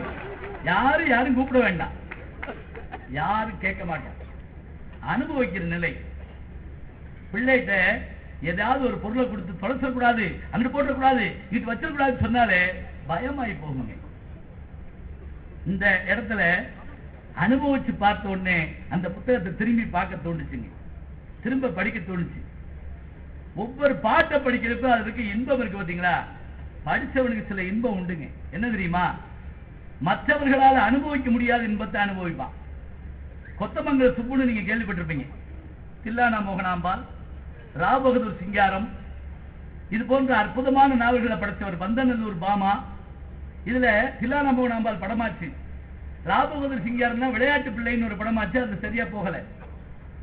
அந்த கொத்தமங்கல சுப்பவர்கள் கதாகலட்சம் பண்ணுவாருங்க, நடிப்பாரு. நீங்க ஔவையார்னு ஒரு படம் வந்துச்சு, நீங்க பார்த்திருப்பீங்கன்னு நினைக்கிறேன். பார்க்கலைன்னா கவலை இல்லை, இந்திய தொலைக்காட்சியில் முதன்முறையா தினமும் போடுவாங்க, நீங்க பார்க்கலாம். அவர் ஒரு பாட்டு எழுதினாருங்க. ஒருத்தர் ரொம்ப நேரம் வேலை செஞ்சுட்டு சாப்பிடுறதுக்காக போறாங்க. நல்ல வேலை செஞ்சவனுக்கு நல்லா பசிக்கும். அந்த தூக்கு சட்டியை திறக்கிறான், தண்ணீரோட சோறு இருக்குது, அதை சாப்பிட போறான். இப்படி எடுத்து வாயில ஊத்துனா அதுல சுவை குறையா இருக்கு, என்னன்னா உப்பு இல்லை. உடனே போய் உப்பை கொண்டு சொல்லி அதில் போட்டுட்டு சாப்பிடுறாங்க. அவ்வளவு இனிமையா இருக்கு. மதுரையில் இருந்து ஒரு படம் பார்த்திருப்பீங்க, ஐயா கண்ணதாசன் தான் அதுல வசனம் பாடல். அதுல என்ன கிருஷ்ணன் அந்த தண்ணீர் அப்படி அள்ளி குடிச்சிட்டுங்க, எது நீச்சல் தண்ணி, நம்ம ஊர்ல நீராகாரம் சொல்லுவோம், சொல்லுவார் டி எம் மதுரத்தை. எப்படி இதைத்தான் தேவாமிர்தம் சொல்லியிருப்பாங்களோ? ஏன்னா தேவாமிர்தத்தை யாரும் பார்த்ததில்லை, சாப்பிட்டதில்லை. ரம்பா ஊர்வசி மேனாவும் நம்ம பார்த்ததில்லை. ஏன்? அனுபவிக்கிறத வச்சு சொல்றோம். இப்ப அந்த உழவு அந்த தண்ணியை குடிச்சாங்க, குடிச்சிட்டு சொன்னா, ஆகா இந்த உப்பை ஏண்டா கடவுள் படைச்சான்னு இப்பதான் எனக்கு தெரிஞ்சது. கடல் முழுவதும் உப்பு இருக்கு, எதுக்கு? அது காரணம் கண்டுபிடிச்சிட்டாங்க. கஞ்சிக்கு உப்புக்கள் வேண்டி இந்த கடலை படைச்சாண்டி சொடலை பேயாண்டின்னு எழுதினாருங்க. சொடலை பேயாண்டி யாரு? சிவபெருமான். கடலை ஏன் படைச்சாரா? கஞ்சிக்கு உப்பு போட்டு குடிப்பதற்காக. கஞ்சி சாப்பிட்டு இருந்தா அது உப்பு போட்டு சாப்பிட்டுதான் தெரியும். அநேகமா நம்மள என்ன செய்யறாங்கன்னா, எல்லாம் சாப்பிடுற காலத்துல சாப்பிடணும்னு நினைக்கிற காலத்துல சாப்பிட விட மாட்டேங்கிறாங்க. வசதி வந்த பிறகு சாப்பிடலாம்னா டாக்டர் கூப்பிட்டு சொல்லிடுறாரு, அப்புறம் உங்க விருப்பம் அப்படிங்கிறாரு. அதெல்லாம் நேர் விருப்பமா இல்ல. ஒரு சக்கரை வியாதி வந்தவர் கேட்டாராம் டாக்டர், நான் என்னென்ன சாப்பிடலாம்? டாக்டர் உடனே உங்களுக்கு என்னென்ன பிடிக்கும்னு கேட்டிருக்காரு. இவர் ஒண்ணு ஒரு பட்டியல் கொடுத்தார், பாதாம், அல்வா, கேசரி, அப்படி இப்படி ஒரு 56 சொல்லியிருக்காரு. இதை எதையுமே நீங்க தொடக்கூடாது அப்படின்னாராம். என்ன ஆச்சுன்னு தெரியல, உணவு பத்தியும். அப்ப இந்த ஒரு பாட்டு பாருங்க, கஞ்சிக்கு உப்புக்கள் வேண்டி இந்த கடலை படைச்சாண்டி நம் சொடலை பேயாண்டி. அனுபவிக்கிற சந்தோஷம் இருக்குல்ல, அது மாதிரி இனிமே எது வரும்? ஒரு பாடல், ஒரு கதை. நீங்க நான் சிறுபிள்ளையில இருந்து மொழிபெயர்ப்பு கதைகள் படிச்சுட்டே தெரியுங்க. அது ஒரு வகையான பைத்தியம். ஏன் தெரியுமா? இந்த மொழிபெயர்ப்பு கதையில ஒரு லாபம் என்னன்னா, நம்ம ஊர் வராது, நம்ம ஆளுக பேர் வராது, நம்ம சாப்பாடு வராது. இது மூணு வெளியில இருந்து நம்ம பார்ப்போம். அவங்க சாப்பாடு, உதாரணமா சாதுருடைய கதைகள் நீங்க படிச்சு பாத்தீங்கன்னா அந்த அந்த கதைகளுக்கு ஈடா சொல்ல முடியாதுங்க. நிக்கிற பெருமக்கள்லாம் கூட கொஞ்சம் உட்காரலாம், நிறைய இடம் இருக்கு. இல்ல ஒண்ணு இல்ல, அதுக்காக கிளம்பிடாதீங்க, நான் சும்மா சொன்னேன். அவங்க ஏன் நிக்கிறாங்கன்னு தெரியும். நல்லா பேசினா கேட்போம், இல்ல பார்ப்போம் அப்படின்னு சொல்லி வாங்க. நம்ம ஊர் பேச்சு நம்ம கேட்காம யாரு கேட்க போறான்? எப்படியும் தொடர் முடிய போறது இல்ல. எபிசோடுகளை பார்த்தா 400வது வாரம் 800வது வாரம்லாம் போடுறாங்க. ஒரு தொடரை நான் பார்த்து நடுங்கி போனேன். 952வது நாள் போட்டிருந்தாங்க. நான் ஒரு நாள் உட்காந்து பார்த்துட்டேன், 951 நாள் செஞ்சிருக்காங்கன்னு பார்த்து உட்காந்துருந்தேன். அது எடுத்தோடனே டைட்டில் பாட்டுன்னு ஒண்ணு இருக்கும். அது என்னன்னு தெரியாது, அந்த பேரை வச்சு பாடுவாங்க. ஒருத்தர் ஊஞ்சல்ல ஆடிக்கிட்டே இருக்காருங்க, அவர் பாட்டுக்கு 2 ரீல் ஓடிச்சு, ஆடிக்கிட்டே இருக்காரு. அப்புறம் ஒரே ஒரு வசனம் பேசினார், கோகிலா அப்படி செஞ்சிருக்க கூடாது. அதுக்குள்ள தொடர்ந்து இது வந்துருச்சு, இடவேளை, சீப்பு வாங்கு, சோப்பு வாங்கு, பட்டுப்படாவை கட்டு, மருத்த குடி, அப்படி போ இப்படி போடு. அப்புறம் திருப்பி அவர் ஆடிக்கிட்டே இருந்தாருங்க. அதுக்குள்ள இன்னொரு அம்மா மிக மென்மையா நடந்து வந்துச்சு. 2 சீரியலுக்கு நடக்க வேண்டிய அந்த அம்மா, கோகிலாவா அப்படி செஞ்சுட்டா அப்படின்னு கேட்டு அந்த அம்மா. இப்ப நமக்கு அப்படியே ஆர்வம் அதிகரிக்குது. கோகிலா இதையோ நாட்டை காட்டி கொடுத்துட்டா போட்டு அவரும் சொல்றாரு, இந்த அம்மாவும் சொல்றாரு. அதுக்குள்ள இடவேளை விட்டாங்க, திருப்பி வந்துட்டாங்க அவங்க எல்லாரும். அப்புறம் 2 பேரும் சேர்ந்து கோகிலா ஏன் இப்படி செஞ்சா, 25 நிமிஷம் ஆச்சு, இன்னும் 2-3 நிமிஷம் தான் இருக்கு. அதுக்குள்ள கோகிலாவே காட்டிட்டாங்க. எனக்கு மகிழ்ச்சியா இருந்தது. கோகிலா வந்துட்டா, இனி எல்லாம் உண்மையும் தெரிய போகுதுன்னு பார்த்தா கோகிலா குடத்தோட வந்து, நான் அப்படி செஞ்சிருக்கவே கூடாதுண்ணா, போங்கடா அப்படின்ட்டு நான் இன்னொரு நாள் உட்கார்ந்து கோகிலா என்ன செஞ்சான்னு பார்க்கறதா. 982 என்ன இன்னும் அது வந்து இன்னொரு தலைமுறை கூட ஒரு இன்றைக்கும் ஏழையில் பிறவிக்கும் இந்த தொடர்பு உங்களோட வரும். விடாம நீங்க பார்த்தா ஆகணும். வரட்டும், பொழுதுபோக்கு இருக்கட்டும். இந்த மொழிபெயர்ப்பு கதை சொல்லிட்டு இருந்தேன், மறந்து போயிடுவேன். ஊடால விட்டா தாகூருடைய கதைகளை சொன்னேன். அதுல அந்த கதை பேர் எனக்கு மறந்து போயிட்டீங்க. மறந்து போறது கூட நல்லதுதான், நீங்க போய் தேடி படிங்களேன். பெண்ண வந்துச்சு அந்த கதையில மிகப்பெரிய நாவல். எனக்கு இன்னொரு சந்தோஷம் என்னன்னா, எனக்கு சின்ன புத்தகத்தை பார்த்தோன்னு கொஞ்சம் கவலையா இருக்கும், ஐயோ சீக்கிரம் முடிஞ்சு போயிருமே அப்படின்னு. இப்ப புத்தகத்தின் காட்சி வந்துட்டு போனேன்னு புத்தகம்லாம் இது 2 என்னதான் இல்லையில ஒண்ணுதான் என்னது, நான் பாட்டு 2 தூக்கி போறேன். அந்த புத்தகத்தை வாங்கிட்டா இந்த பட்டாசு வாங்கிட்டு வந்த சிறுவன் வந்து வெடிக்கிறதுக்கு முதல்ல 3 தடவை 4 தடவை எண்ணி பார்த்துக்கிட்டே இருக்கான். அதை விடுறதுக்கு முதல்ல. அது மாதிரி சந்தோஷமா என்ன பண்ணுவேன்னா, நான் உட்கார இடத்துல ஒரு புத்தகம் வச்சிருப்பேன், அங்கே தூங்குறோமா அங்கே வச்சிருப்பேன், சாப்பிட்ற எல்லா இடத்துல வச்சிருப்பேன். ஏன்னா எங்களுக்குள்ள உட்கார்ந்து இருக்குமே நம்மளோட ஒரு புத்தகம் இருக்கணுங்க. கர்ணனுக்கு கவசம் அநேகமா புத்தகமா தான் இருந்துக்கும் நான் நினைக்கிறேன். ஏன்னா அதையும் கூட கொடுக்குறான் பாருங்க, அதான் பெரிய சிறப்பு. புத்தகத்தை கொடுக்கறதும் நல்லதுதாங்க. ஒருத்தர் புத்தகம் காணா போச்சுன்னு சொன்னார், அதனால என்னங்க அதுவும் படிக்கட்டும், எவ்வளவு சந்தோஷம் பாருங்க. மார்க் ட்வைன் சொன்னாருங்க, புத்தகத்தை யாரும் கொடுக்காதீங்க, அவங்க திருப்பியே தரமாட்டாங்க. எப்படின்னு கேக்குறீங்களா, இங்க இருக்க புத்தகம் பூரா நான் அப்படி சுத்தறேன் அப்படின்னாராம். நான் வாங்கிட்டு எவனுக்கும் கொடுக்கல, நானே உதாரண புருஷன். அந்த நாவல்ங்க முதல் பகுதி ஏறத்தாழ ஒரு 400 பக்கம். என்ன தெரியுமா, அதாவது அந்த கதையை எப்படி ஆரம்பிக்குன்னா, தன்னுடைய தந்தைக்கு ஒரு மகள் எழுதும் கடிதம். அதாவது ஒரு திவானுடைய மகள், கோடீஸ்வர வீட்டு பிள்ளை திவானுடைய மகள் தன்னுடைய இளமை காலமும் தன்னுடைய சக தோழிகளோடும் சுற்றத்தாரோடும் இந்த வீட்டுல எப்படி இருந்தோங்கிறதாங்க அந்த கதை. இன்டர்வல் வரைக்கும் வச்சுங்களேன். அதுக்கு பிறகு அவளுக்கு திருமணம் ஆகுதுங்க. அந்த திருமணத்துல அந்த பெரிய இன்னொரு குடும்பத்துல போய் ஒண்ணு அவ கஷ்டமெல்லாம் படல, அவங்களும் பணக்காரவங்க எல்லாம் தான் இருக்காங்க. ஆனா அவளுக்கு என்ன சிரமம்ங்கிற ஒரு விஷயம் இருக்கு பாத்தீங்களா. அந்த பின்னாடி இருக்க 400 பக்கத்துல நம்மளால கலங்காம உட்கார்ந்து இருக்க முடியாது. அதுல ஒரே ஒரு உதாரணம் சொல்றேன். பூரா புத்தகம் சொல்லிட்டோம்னா நல்லா இருக்காது. என்ன அப்படின்னா, அவருடைய கணவன் எப்படிப்பட்டவங்கிறதுக்கு ஒரு அழகா சொல்லுவாங்க. எல்லாரும் உட்கார்ந்து சாப்பிடுறதுக்காக ராஜா வீடு பாருங்க, மந்திரி வீடு, பெரிய டைனிங் டேபிள் வச்சு எல்லாம் வச்சிருப்பாங்க. இவருடைய கணவன் அழகா இருப்பாங்க, வந்து உட்கார்ந்து இருப்பாங்க. அவருடைய அண்ணன்மார்கள்லாம் வந்துருவாங்க, அண்ணிகள் பருமாறுவாங்க, இவளும் நின்று பருமாறுவா. அண்ணன் மனைவிகள்லாம் அக்கா இல்லையா பருமாறுவாங்க. அப்ப பருமாறிட்டு வர்றப்ப முதல்ல இவருடைய கணவன் தட்டுல வைக்காம அடுத்த ஆளுக்கெல்லாம் வச்சுட்டு போயிடுவாங்க. அவங்க கொஞ்ச நேரம் பார்த்துட்டு எந்திரிச்சு போயிடலாம். ஒன்றும் பெரிய தப்பு இல்லை. இப்ப நமக்கு ஐயா அவங்களுக்கு போட விட்டீங்கன்னா வாங்கிட்டு போறோம், அவ்வளவுதானே. அப்ப கண்ணீர் விடுவாங்க. பக்கத்துல இருக்க இன்னொரு சகோதரிட்ட, ஏன் இப்படி பண்ணீங்க அப்படின்னு கேட்பா.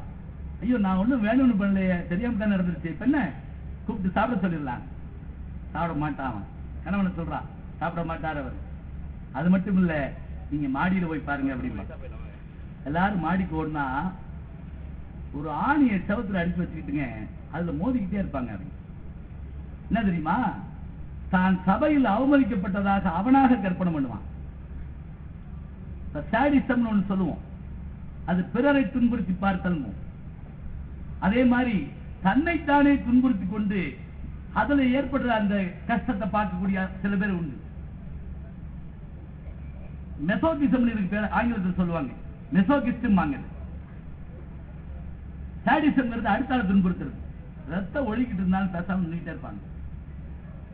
சொல்லுவா, இது ஒரு நாள் அல்ல, 2 நாள் அல்ல, சிறு பிழைகள் ஏதேனும் நிகழ்ந்தால் தன்னை துன்புறுத்தி அதன் மூலமாக நான் வாடிக்கொண்டிருக்கிறேன். இந்த புத்தகத்தினுடைய நடுப்பகுதியில் வரக்கூடிய ஒரு சின்ன உரையாடல் தாங்க. நாவலை முடிக்கிறப்ப ஏன் தாகூரால் அதை எழுத முடியும் தெரியுமா உங்களுக்கு? தாகூர் வந்து பாரம்பரியமான பணக்கார வீட்டில் வந்தவர். அவருக்கு பல்லக்க பற்றி எழுத தெரியும், பணம் மற்றவை பற்றி எழுத தெரியும், எல்லாம் செய்வார் அவர்.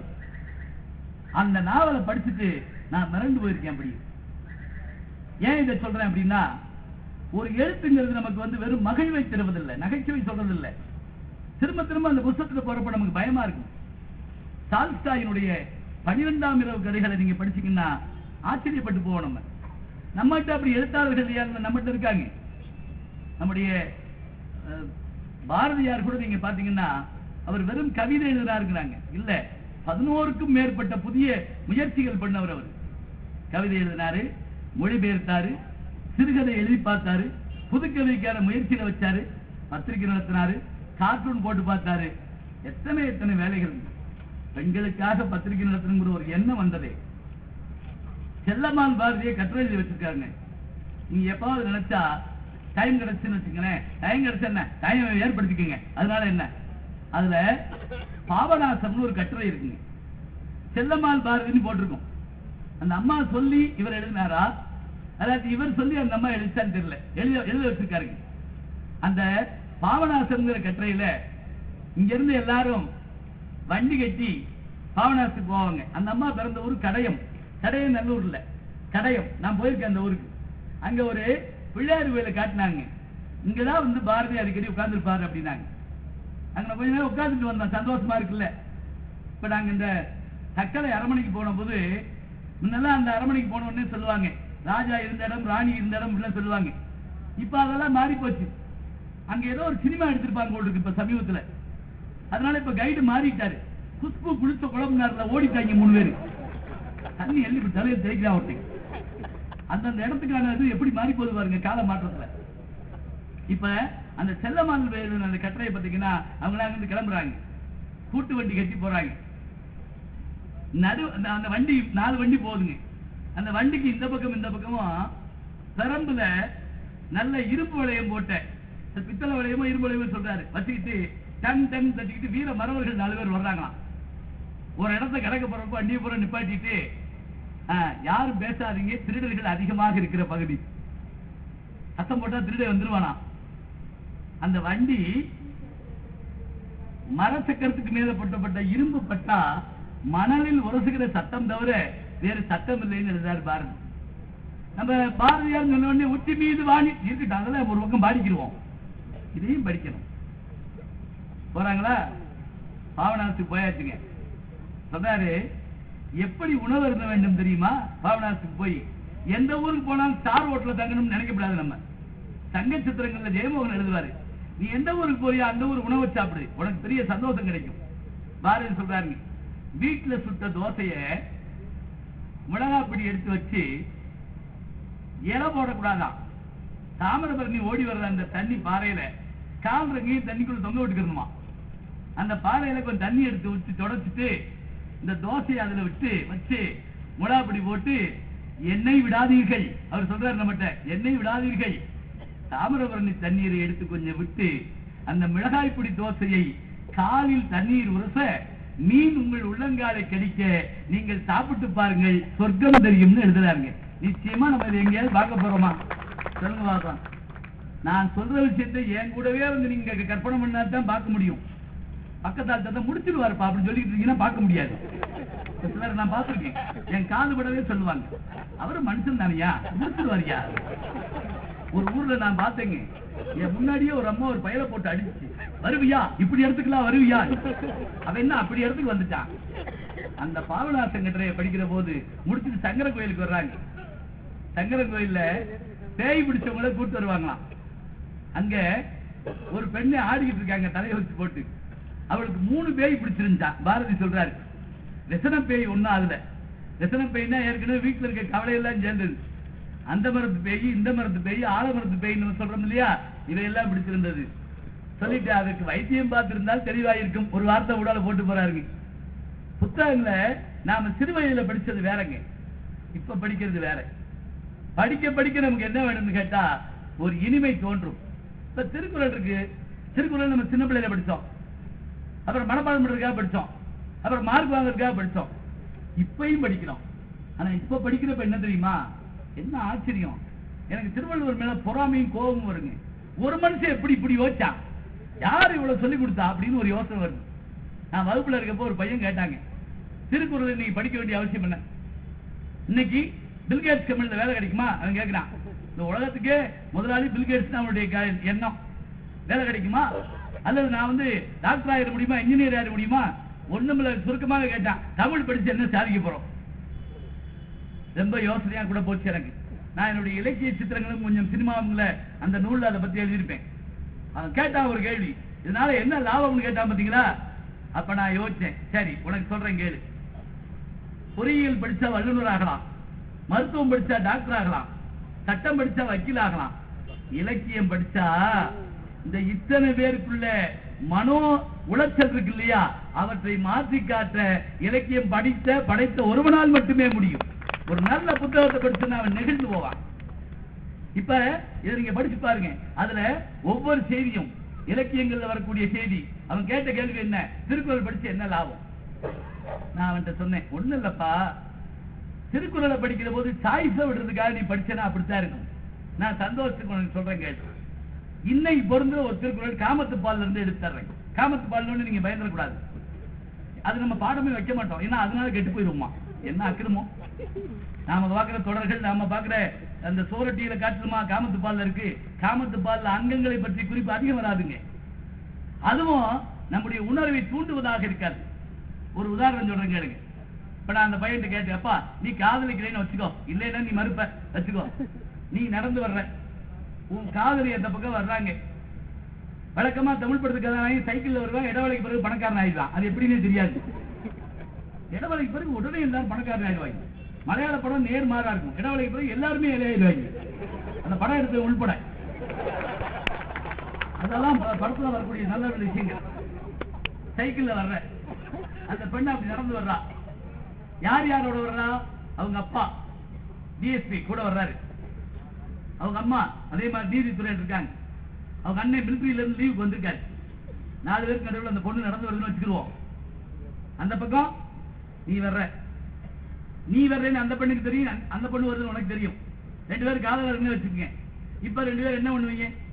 ஹாய் அப்படிம்பியா, அப்படியே கையை முறுக்கி சந்தேக உள்ள வச்சுடுவான். இல்ல அந்த பிள்ளை எல்லாத்தையும் விட்டு ஸ்லோ மோஷன்ல ஓடி வருமா? வர்றதுக்கான வாய்ப்பு இல்லை. என்ன செய்வேன்னு கேட்டேன். அவன் தெளிவா சொல்லிட்டான், நான் என்ன செய்வேன்னா சத்தம் போடாம அந்த தெருவை கடப்பேன் அப்படின்னா. நான் யாருன்னு காட்டிக்கிற மாட்டேன், அந்த பிள்ளையும் யாருன்னு காட்டிக்கிற மாட்டான். நான் சொன்னேன், இன்னைக்கு நீ சொல்ற இல்ல 2000 வருஷத்துக்கு முதல்ல உன்னுடைய பாட்டன் என்னுடைய பாட்டன் திருவள்ளுவர் சொல்லியிருக்காங்க, பொது இடங்களில் காதலர்கள் தன்னுடைய காதலை வெளிப்படுத்தவும் காதலன் இன்னான் காதலி இன்னாள் என்று காட்டிக்கொள்ளவும் மாட்டார்கள், அதுதான் நாகரீகம். ஏதிலார் போல பொது நோக்கு நோக்குதல் காதலார் கண்ணே உள. ஏதிலார் என்ன? ஸ்ட்ரேஞ்சர். பொது நோக்கு என்ன தெரியுமா? நியூட்ரலா பார்ப்பாங்க. சில பேர் நீங்க சில கேள்வி கேட்டீங்கன்னா ஆமாங்கிறானா இல்லைங்கிறானான்னு நமக்கு தெரியாது. என் ஜோக் சொல்லியே நான் அப்படி ஆயிருக்கேங்க. ஒருத்தருக்கு ஒரு ஜோக் சொன்னேன், அவர் கேட்டேன் அப்புறம் அப்படின்னாரு. எவ்வளவு வேதனையா இருக்கும் பாருங்க. இல்ல இது ஜோக்குங்க, நானா அதாவது நற்பது வழக்கு கிடையாது சொல்றேன், இது ஜோக். ஐயோ முதல்ல சொல்ல வேண்டியதான் தம்பி, இது இன்னும் நமக்கு பெரிய அவமானம். தெரிஞ்சு சிரிக்கிறது தெரியாம சிரிக்கிறதுன்னு ஒண்ணு உண்டு. ஆங்கில படங்களுக்கு எல்லாம் போனா ஹிந்தி, இப்ப எல்லாம் ஆங்கில படம் நல்லா தமிழ் பேசுது. அவதாரத்துல எப்படி தமிழ் பேசுறாங்க இந்த அவதாரங்கள்லாம். எனக்கு ஆச்சரியம், கோகோ சேனல், ஏஎக்ஸ்என், ஜெட்டெக்ஸ் எல்லாமே தமிழ்ல பேசுதுங்க. நம்ம சேனல் பூரா இங்கிலீஷ்ல பேசுது. நம்ம ஹீரோக்களுக்கு வாயில தமிழே வரமாட்டேங்குது, என்னன்னு தெரியல. சரி காலம் மாற்றம், காலம் எப்படி எல்லாம் மாறும். ஒரு வீட்டுக்கு போயிருந்தேன், உருண்டையா ஒரு நாய் வச்சிருந்தாரு அந்த வீட்டுக்காரர். இது குலைக்குமான்னு கேட்டேன், குலைக்காது. கடிக்குமான்னு கேட்டேன், கடிக்காது. இது எதுக்குன்னு கேட்டேன், ஒண்ணும் சொல்லல அவரு. அப்புறம் அந்த நாயை மெத்தையில படுக்க வச்சு வெளியே சேர் போட்டு உட்கார்ந்து இருந்தாரு. நீங்க வெளியே உட்கார்ந்து இருக்கீங்க, நாய் உள்ள தூங்குதுன்னு கேட்டேன். 20,000 ரூபாய் போட்டு வாங்கின நாய் யாராவது தூக்கிட்டு போயிடுவாங்க. நாயை வெளியே கட்டி போட்டு நம்ம படுத்திருந்த காலம் மாறி போய் நாயை படுக்க வச்சு நம்ம காவா காத்துட்டு இருக்கோம்னா நமக்கு நிலம முத்தி போச்சுன்னு அர்த்தம். இன்னும் கூட எனக்கு ஒரு ஆச்சரியம், செருப்பு கடையெல்லாம் ஏசிக்குள்ள இருக்குங்க, புரோட்டா கடையெல்லாம் சாக்கடை ஓட்டுல இருக்கு. அப்படியே சாப்பிட்டு அப்படியே தூக்கி ஆச்சரியமா இருக்கு. சரி காலம் மாற்று வச்சுக்கலாம், ஆனா மாறாதது 2000 வருஷம் ஆச்சுன்னு நான் சொன்னேன் ஒரு திருக்குறள். இன்னைக்கு ஒரு சினிமா பாட்டு கேட்கிறோங்க, ஒரு 6 மாசம் கேட்போம். மன்மதராசா மன்மதராசன் ஆடுன்னு ஆடணும். 6 மாசம் கழிச்சு அந்த பாட்டை எவனாவது போட்டான்னு இங்கே உயிரோட போக மாட்டான். இனிமே நீ பாட்டை போட்டீங்கன்னா இதை நீங்க விரும்பி, அதெல்லாம் பழைய காலம், போன மாசம் அப்படிம்போம். ஏன்? அதனுடைய வாழ்க்கை, அதனுடைய லைஃப், அதனுடைய வாழ்நிலை 6 மாசம் தாங்க. நம்முடைய இலக்கியங்கள் அப்படி இல்லைங்க. எத்தனை காலத்துக்கு முன்பு எழுதினாலும் இன்னைக்கு நம்மளால அப்படியே உணர வைக்கணுங்க. அதுதானே நெடுநல் வாடைன்னு நான் சொன்னேன். புனையா ஓவியம்னு அதுக்கு ஒரு பேர் உண்டு. அது என்ன ஒரு ஆச்சரியம் தெரியுங்களா? அத பையன் தப்பா எழுதுறான். நெடுநல் வாடைன்னு எழுத சொன்னா நெடுநாள் வடைன்னு எழுதிவிடுவாங்க சில பேர். சுவாரஸ்யமான தவறுகள்னு ஒரு கட்டுரை எழுதினார் எங்க பேராசிரியர் ஜெயராமன். தவறுகளே சுவாரஸ்யமா எழுதுவாங்க. பாண்டியன் இமயமலையில் மீன் பொறித்தான் அப்படின்னு எழுதி விட்டான். அங்க போய் எதுக்கு மீனை பொறிச்சா அப்படின்னு? மீன் சின்னத்தை பொறிச்சிருக்கான். நமக்கு இந்த நகர வேறுபாடுகள் எல்லாம் கிடையாது. தமிழ்ல 3 நகரம் இருக்குன்னு கொள்ள பேருக்கு தெரியாது. அப்படியா அப்படின்னு ஆச்சரியப்படுறாங்க. அப்படிதான் நாங்க பயன்படுத்துறது இல்லையே. நாங்க அதுக்கு என்ன பண்ணுவோம்னா சின்ன ராணா பெரிய ராணா சொல்லி கொடுப்போம். மரம் சின்ன ராணா, இதே ராணா தெரியாது. பறவை பெரிய ராணா சொல்லி கொடுப்போம். கவிப்பேரர் வைரமுத்தவர்கள் ரொம்ப அழகா மரம்தான் மரம்தான் மனிதன் மரம்தான் மரம்தான் எழுதினார். மரத்தை பத்தி சொல்லிட்டே வந்து மரம் கடைசியில மறந்துட்டான் அப்படின்னு. இன்னைக்கு ஒருத்தர் அழகா சொன்னாருங்க, விளை நிலங்கள் எல்லாம் விளை நிலங்கள் ஆகிவிட்டனவே அப்படின்னாருங்க. நல்ல விளையக்கூடிய நிலமெல்லாம் 3 போகம் விளையுமான்னு சொல்லி அந்த நிலத்தை கேட்போம். இன்னைக்கு பிளாட் போட்டா விக்குமான்னு கேட்கிறான். விளை நிலங்கள் விளை நிலங்கள் ஆகிட்டது. என்ன ஆச்சு? ரகர வேறுபாடுங்கிற விஷயம் இருக்கு பாருங்க. எவ்வளவு முயற்சி பண்ணி சொல்லிக் கொடுக்க வேண்டியிருக்குங்க. ஒரு வாத்தியார் அதுன்னு சொன்னா சுருக்கமா, சின்ன ராணா பெரிய ராணா, பறவை பெரிய ராணா போடு, மரம் சின்ன ராணா போடு சொல்லிட்டு ஒரு இது எழுத சொல்லியிருக்காரு. தகராறு எழுது அப்படின்னு இருக்காரு. அதுல அவனுக்கு கொஞ்சம் குழம்பிட்டான். இதுல சின்ன ராணாவா பெரிய ராணாவா அவர்கிட்ட வந்து கேட்டுக்கான். அவருக்கும் குழப்பம் போச்சு. இது கொடுத்துருக்க கூடாதோ அப்படின்னு யோசிச்சாரு. சின்ன தகராறா இருந்தா சின்ன ராணா போடு, கொஞ்சம் தகராறு பெருசு இருந்தா பெரிய ராணா போடு. ஏதோ நாங்க வாழ்ந்துட்டு இருக்கோம், நீ எங்களை போட்டு ஒன்றும் குழப்பக்கூடாது. தெரியாத கேள்வியை கேட்டா தானங்க படுபோவும் வரும். அதுவும் இந்த ஸ்கூல்ல கொடுக்குற பனிஷ்மெண்ட் எல்லாம் பார்த்தா ஆச்சரியமா இருக்கும். இம்போசிஷன் எழுதுன்னு ஒன்று இருக்கு, பாத்துருக்கீங்களா? ஒரு பையன் விளையாட்டா டீச்சர் முட்டாள் எழுதிட்டான். நம்ம வாங்கி கண்ணு செவந்து போச்சு, 100 தடவை எழுதுறா அப்படின்னு அவன் அப்படி போட்டு பிரமாதம் எழுதிட்டான். சந்தோஷமா விடாம எழுதிட்டே இருக்கான். புனையா ஓவியம் சொன்னல நெடுநல் வாடையில, அதுல இப்ப நம்ம வழக்கம் என்ன செய்யணும்னா, இன்னைக்கு சினிமா காட்டுறது எடுக்கிறதா இருந்தா இப்படி மேல ஆகாயத்திலிருந்து ஆரம்பிச்சு அப்படியே கேமரா கீழே இறங்கி ஊர் வழியா தெரு வழியா வந்து அப்படியே அரமனைக்குள்ள போய் அந்த புறத்துக்குள்ள போய் ஒண்ணு நீங்க கற்பனை பண்ணாதீங்க, சும்மா அந்த அம்மா படுத்திருக்கோம் அவ்வளவுதான். அது வரைக்குமான கேமராவை கொண்டு போறோங்க. எவ்வளவு அழகா இருக்கு. இப்படி மேல காட்டுறப்ப மழை பெய்யுதுன்னு சொல்லணும். அந்த மழை பெய்யறப்ப தூவானம் மாதிரி மழை பெய்தான். வையகம் படிப்ப வளநேரு திரு பொய்யாவானம் புதுப்பெயல் பொழிந்தன. பொய்யாவானம் எப்போதும் பொய்க்காத வானமா. அது என்ன செய்தான்? அப்படி மழையை தூவுதான். இங்க இருந்து ஆரம்பிச்சு சரி மழையில் நினைவு எப்படி இருக்கான்? ஆடு மாடு மேய்க்கிறவர்கள் ஒரு பெரிய குச்சி வச்சிருப்பாங்க.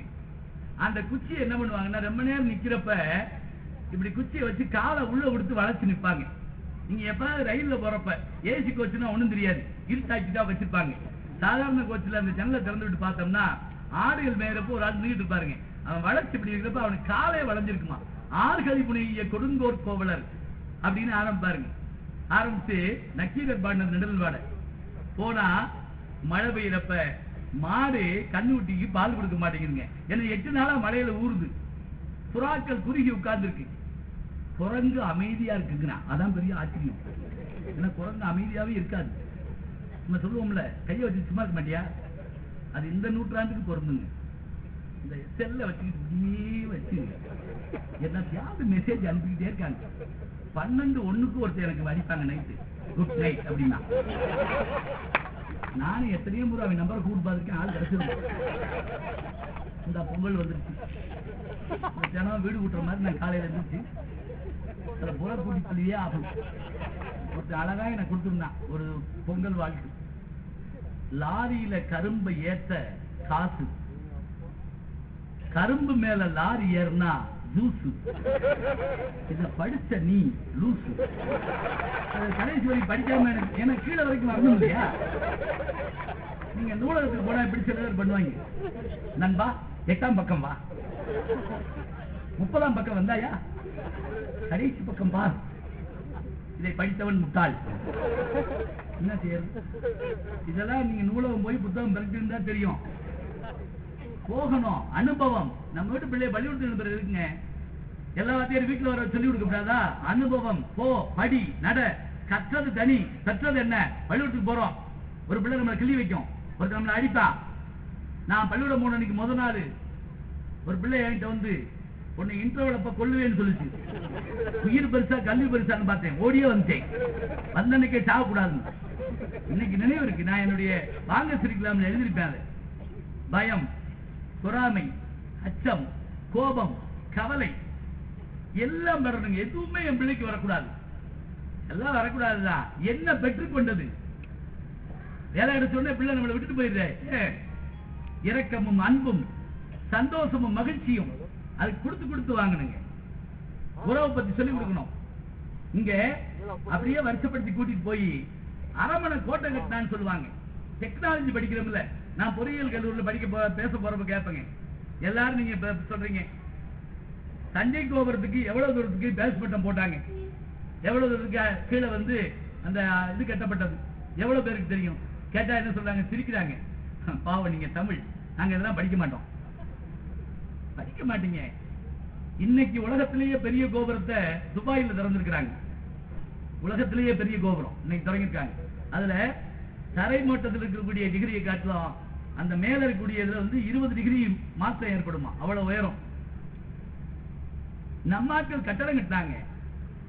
நீங்க நகர்த்தார் வீடுகளை போய் பார்த்தா நான் ஆச்சரியப்படுறது உண்டு. அந்த தெருவும் வீடும் பார்த்து நான் மிரண்டிருக்கேன். நாங்க இருக்கிறதெல்லாம் சாதாரண வீடுகளா இருக்கும். நான் முதல்ல காரைக்குடியில ஒரு வீட்டை பார்த்து பயந்துட்டேங்க. சமயக்கட்டுக்கு சைக்கிள்ல தான் போவாங்கன்னு நினைச்சேன். மத்தியானம் ஆயிரம் போட்டுருக்கே அப்படின்னு. எத்தனை கட்டடங்கள், எத்தனை அழகு. சொல்றாங்க, எப்ப கட்டடம் கட்ட ஆரம்பிப்பான ராஜா வல்லுநர்களை வரவழைச்சு சித்திரை மாதம் 10ஆம் நாளில் சூரியன் உச்சியில் இருக்கிற காலத்துல ஒரு கம்பை நடுவாங்களாம். அந்த கம்பு சூரியன் இங்க இருக்கிற போது இந்த பக்கம் விழுகும், இங்க இருக்கிறப்ப இந்த பக்கம் விழுகும். இந்த அளவுகோலை வச்சுட்டு வானம் தோண்டுவாங்களாங்க. வாஸ்துனா வேற ஒண்ணும் இல்லை, காற்று, வெளிச்சம், தண்ணீர், இந்த மூணும் சரிசமமான நீரோட்டம் இருக்கணும். இப்ப அரமனையை சுத்தி அகலி இருக்கும், கோவிலை சுத்தி குளங்கள் வச்சிருப்பாங்க. ஏன் தெரியுமா? எதிரிகள் வந்து விடாமல் இருக்க முதலைகள் போட்டு, அதெல்லாம் ஒரு இருக்கட்டும், வைப்ரேஷனை தாங்குங்க. இப்ப நீங்க ரோட்ல போற ஒரு பெரிய வண்டி, அதனுடைய அழுத்தம் வந்து என்ன செய்யணும், அப்படியே அந்த கட்டடத்தை தாக்கும். அதுக்கு பதிலாக ஒரு பள்ளம், அதுல தண்ணி, தண்ணிக்கு பிறகு மேடு, மேடுக்கு பிறகு கட்டடம், அது ரொம்ப நாள் நிற்கும். இந்த கட்டடத்தை கட்டிட்டு சரி உள்ள போறப்ப அதனுடைய உயரத்தை எப்படி சொல்றது? உயரம் எப்படியா? யானையில உட்கார்ந்து ஒருத்தர் அப்படி கொடி பிடிச்சு போனான்னு வச்சுக்கோங்க, அப்ப அந்த கொடிய தட்டாத அளவுக்கு அந்த உயரம் இருக்குமா. சாதாரண ஆளுக்கு சொல்லி கொடுக்கிற மாதிரி இப்படியே கொண்டு போய் உள்ள கொண்டு போய் அங்க போனா வட்டக்கட்டில படுத்திருக்கிறா அரசி. கட்டில் வட்டக்கட்டில் பார்த்திருக்கோமா? வில்லன் பாட்டு பாடுவான், இந்த இவளோட படுத்து தமிழ் படங்கள்ல பார்ப்போம். அதான் வட்டக்கட்டிலா இருக்கு. யானை தந்தங்களை அப்படி நிப்பாட்டி அதுல போட்டிருந்த மெத்தையில என்ன இருக்கு தெரியுமா? அம்சதூளிகா மஞ்சம்னு சொல்லுவாங்க. அதுக்கு என்ன அர்த்தம்? அன்னப்பறவை ஒண்ணு இருக்கா இல்லையா நமக்கு தெரியல. அன்னம், யாழி, காமதேனு தெரியல. அதுல அன்னப்பறவை என்ன செய்யும்? பாலை கொண்டு வச்ச உடனே ஒரு மீட்டர் மாதிரி போட்டு தண்ணியை பிரிச்சு பாலை சாப்பிடும். கல்வி கரையில கற்பவர் நாள் சில மெல்ல நினைக்கும் பிடிவலன்னு நாலடியார் ஒரு பாட்டு உண்டு. அதுல அன்னப்பறவை போல நீங்க நல்லவற்றை எடுத்துக்கொள்ளுங்கள். சரி, அன்னப்பறவை இப்படி பாலை பிரிக்குமா? நம்ம படிக்கிறவங்க உடனே சந்தேகப்பட்டு மூட பழக்க வழக்கங்களை இவர்கள் பரப்புகிறார்கள். இல்லைங்க, பிஎல் சாமி எழுதுறார். லூர்து சாமி அவர் பேரு, ஐஏஎஸ் ஆபீசர். அவர் சங்க இலக்கியத்தில் விலங்குகள் பறவைகள் பற்றி எழுதுறாரு. அன்னப்பறவைக்கு ஒரு தன்மை உண்டாங்க, என்ன தெரியுமா? அதனுடைய மூக்குல சீரம் இருக்குமா. சீரம்னா இப்ப நம்ம சொல்றோம்ல, இந்த புளிப்பு மாதிரியான ஒரு சாறு வடியுமா. பாலை கொண்டு வச்ச உடனே பாலுக்கு ஒரு தன்மை உண்டு. புளிப்பா மோரோ எலும்பு செம்பள சாரோ உப்போ பட்டா தெரிஞ்சிடும். இப்ப அது லிக்விட் ஃபார்ம்ல இருந்து சாலிட் ஃபார்முக்கு வந்துடும். இந்த பறவை என்ன செய்யுமா, மூக்க உள்ள விட்டு அந்த சீரத்தை பார்த்துன உடனே அது கொஞ்ச நேரத்தில் டைலான உடனே அப்படி எடுத்து அப்படி போட்டுருமா. அவர் எழுதாருத. இன்னும் சொல்ல போனா நான் படிச்ச ஆச்சரியப்பட்டு இன்றைய செய்தியில சொல்லுவேன். இன்றைய சிந்தனையில ஏடிவில ஒரு அறிமுகப்படுத்த சொன்னார் பாருங்க. தினசரி காலையில இன்றைய சிந்தனையில நான் பேசுவேன். ஒருத்தர் கூட என் ஆர்வமா கேட்டாரு, நீங்க தானே ஜெயடிவில தினசரி காலையில ஜோசியம் சொல்றவரு அப்படின்னு கேட்டாரு. நான் சொன்னேன் அவர் 8:45 வருவாரு, நான் 8:20 வருவேன். 2 ஒண்ணுதான். ரைட் போ, ஒண்ணு சொல்லக்கூடாது. இதுல அந்த பிஎல் சாமி எழுதுறது படிச்சு நான் ஆச்சரியப்பட்டு போனேன். கடல்ல பயணம் பண்றவங்களும் பாலைவனத்துல கப்பல பயணம் பண்றவங்களுக்கும் திசை தெரியாது. இப்ப என்ன பண்ணலாம், இப்ப என்ன பண்ணலாம்னா ஒரு திசை காட்டி காம்பஸ் வச்சிருப்போம் கையில. நமக்கு உள்ளூருக்குள்ளேயே எழுத தெரியாது சில நேரங்கள்ல. உதாரணமா இருந்தா நண்பர் வந்திருக்காரு பின்னல் பையன், அவங்க ஊருக்கு போயிருந்தேன் ஒரு நாள் சிவகங்கைக்கு. போய் முகவரியை கையில வச்சுக்கிட்டு அவர் வீடு எங்க இருக்குன்னு கேட்டேன். ஒருத்தர் என்னை பார்த்தோன்னே வணக்கம் சொல்லி அவங்க வீட்டு அட்ரஸ் எனக்கு எப்படி சொல்றாரு, அங்க ஒரு மாடு நிக்கல அப்படின்னாரு. நன்றி சொல்லிட்டு போறேங்க, மாடு போயிட்டே இருக்குங்க. என்ன நிக்கிற பொருளை காட்டிக்க வேணாமா? ஒரு வேப்ப மரம், ஒரு போஸ்ட் பாக்ஸ், இதை காட்டாம எனக்கு மாடை காமிச்சு நான் சிவகங்கையில 3 தடவை மாடு மேய்ச்சதான் மிச்சம். வீட்டை கண்டுபிடிக்க முடியல, நம்மளால முடியல. பாலைவனத்துல என்ன செய்வான், கடல்ல என்ன செய்வான், காம்பஸ் இருந்துச்சுன்னு சொல்றான், வடக்கு நோக்கி காட்டுறது. இது இல்லாத காலத்தில், இதுக்கு முன்னாடி 2000 வருஷத்துக்கு முதல்ல பட்டினப்பாளையில சொல்றான், கப்பல்ல வரக்கூடிய சரக்கு படகுல மாற்றப்பட்டு படகுல வரக்கூடிய சரக்கு திரும்ப கொண்டு வந்து வைக்கப்பட்டு சீலிடப்பட்டு சொல்றோம்ல இம்போர்ட் அண்ட் எக்ஸ்போர்ட் சொல்லக்கூடிய விஷயத்துல வரி விதிச்சு உள்ள அனுப்பியிருக்கான். அதை வண்டிகள் எடுத்துட்டு போறாங்க. எத்தனை டிரான்ஸ்போர்ட் இது சொல்றது போறமே பழசுங்க. இப்ப அந்த கப்பல்லையும் கடல்லையும் போறதுக்கு என்ன பயன்படுத்தினான் தமிழன்? என்ன பயன்படுத்தினான் தெரியுமா? தேவாங்க பயன்படுத்தினானா. அது ரொம்ப பேர் பார்த்துக்க மாட்டீங்க, டிஸ்கவரி சேனல்ல கூட காட்ட மாட்டேங்கிறான். ஏன்னா அது நம்ம ஊர் மிருகம். ஒருத்தன் கன்னத்துல அடிச்சுட்டான். ஏன்டா அடிச்சேன்னு கேட்டானா. போன மாசம் எதுக்குடா என்னை தேவாங்கன்னு வஞ்சேன்னு கேட்டான். போன மாசம் வஞ்சதுக்கு இப்ப எதுக்கு அடிச்சேன்னா, நான் நேத்தான் தேவாங்க நேரில் பார்த்தேன் அப்படின்னு இருக்கான். நான் அது வரைக்கும் என்னமோ நினைச்சிட்டு இருக்கேன். நரிக்குறவர்கள் வச்சிருப்பாங்க, ஒரு டப்பாக்குள்ள கண்ணு இவ்வளவு பெருசா இருக்கும், உடம்பு பாத்தீங்கன்னா இப்படி வளவா இருக்கும். இன்னும் 5 நிமிஷத்துல செத்து போற மாதிரி இருக்கும் அது. அதனாலதான் அவன் தேவாங்கன்னு வந்திருக்கான். இந்த தேவாங்க என்ன செய்யுமா, அதுக்கு ஒரு குணம், அதை கப்பல்ல கொண்டு போவாங்களாம். கொண்டு போனா அதை வெளியே இறக்கி விட்ட உடனே கூண்டுல எப்ப உட்கார்ந்தாலும் அது மேற்கு நோக்கி தான் உட்காருமாங்க. சூரிய வெளிச்சம் அதுக்கு பிடிக்காதான். இதை ஒரு நான் வகுப்புல வியப்போடு நான் சொல்றேன். ஒருவே எந்திரிச்சு கேட்கிறான், ராத்திரில என்ன பண்ணுவாங்க? அதாவது நமக்கு தெரியாத கேள்வியை கேட்டதுக்குன்னு 5 பேர் அட்மிஷன் போட்டிருப்போம். நம்ம எப்படி வந்தாங்க, என்ன யோசிக்க போறான்? திருவிளையாடல் புராணம் நடத்திக்கிட்டு இருக்காங்க. சிவபெருமான் மீது பாண்டிய மன்னன் அடித்தவுடன் அந்த அடியானது அவன் மீது பட்டது, அமைச்சர் மீது பட்டது, யானை மீது பட்டது, குதிரை மீது பட்டது, பிரபஞ்சத்தின் மீது பட்டது, ஓவியத்தின் மீது பட்டது, தாய் மீதும் தாய் கருவின் மீதும் எல்லா உயிரினத்தின் மீதும் பட்டது. சிவபெருமான் மீது பட்ட அடின்னு சொல்லிட்டு இருக்கேன். ஒருத்தர் எதிர்த்து ஒரு கேள்வி கேட்டான், எல்லாரும் மேலையும் பட்டுச்சா அப்படின்னா. இன்ன வரைக்கும் என்ன சொன்னேன், எல்லாரும் மேலையும் பட்டுச்சு, உட்காரு. சரி, அப்படின்னா அவர் புட்டு தின்னார்ல, அது எல்லாருக்கும் போய் சேர்ந்ததா அப்படின்னு கேட்டா. இது எங்க பாடத்திட்டத்துல கிடையாது. எவ்வளவு அதிர்ச்சியா இருக்கும் பாருங்க. ஆனா அதுக்கெல்லாம் நாங்க திட்டம் வச்சிருக்கோம். இந்த மாதிரி கேள்வி கேட்டா பல்வேறு ஆசிரியர்கள் பல்வேறு முறையை கடைபிடிப்பாங்க. ஒரு நம்பர் என்ன எந்திரினா சில பேர் அதோட உட்காந்து நான் சார் இந்த வேணா கேட்க சொன்னாங்க. நட்பு அவ்வளவு ஆழமா அது. சில பேரு இப்ப நீங்க எல்லாம் சொல்லுவோம், எந்திரிச்சு பேசுறதுன்னா பலருக்கு பேசுவாங்க அப்படின்னு நெஞ்சு வலி வந்துருச்சு.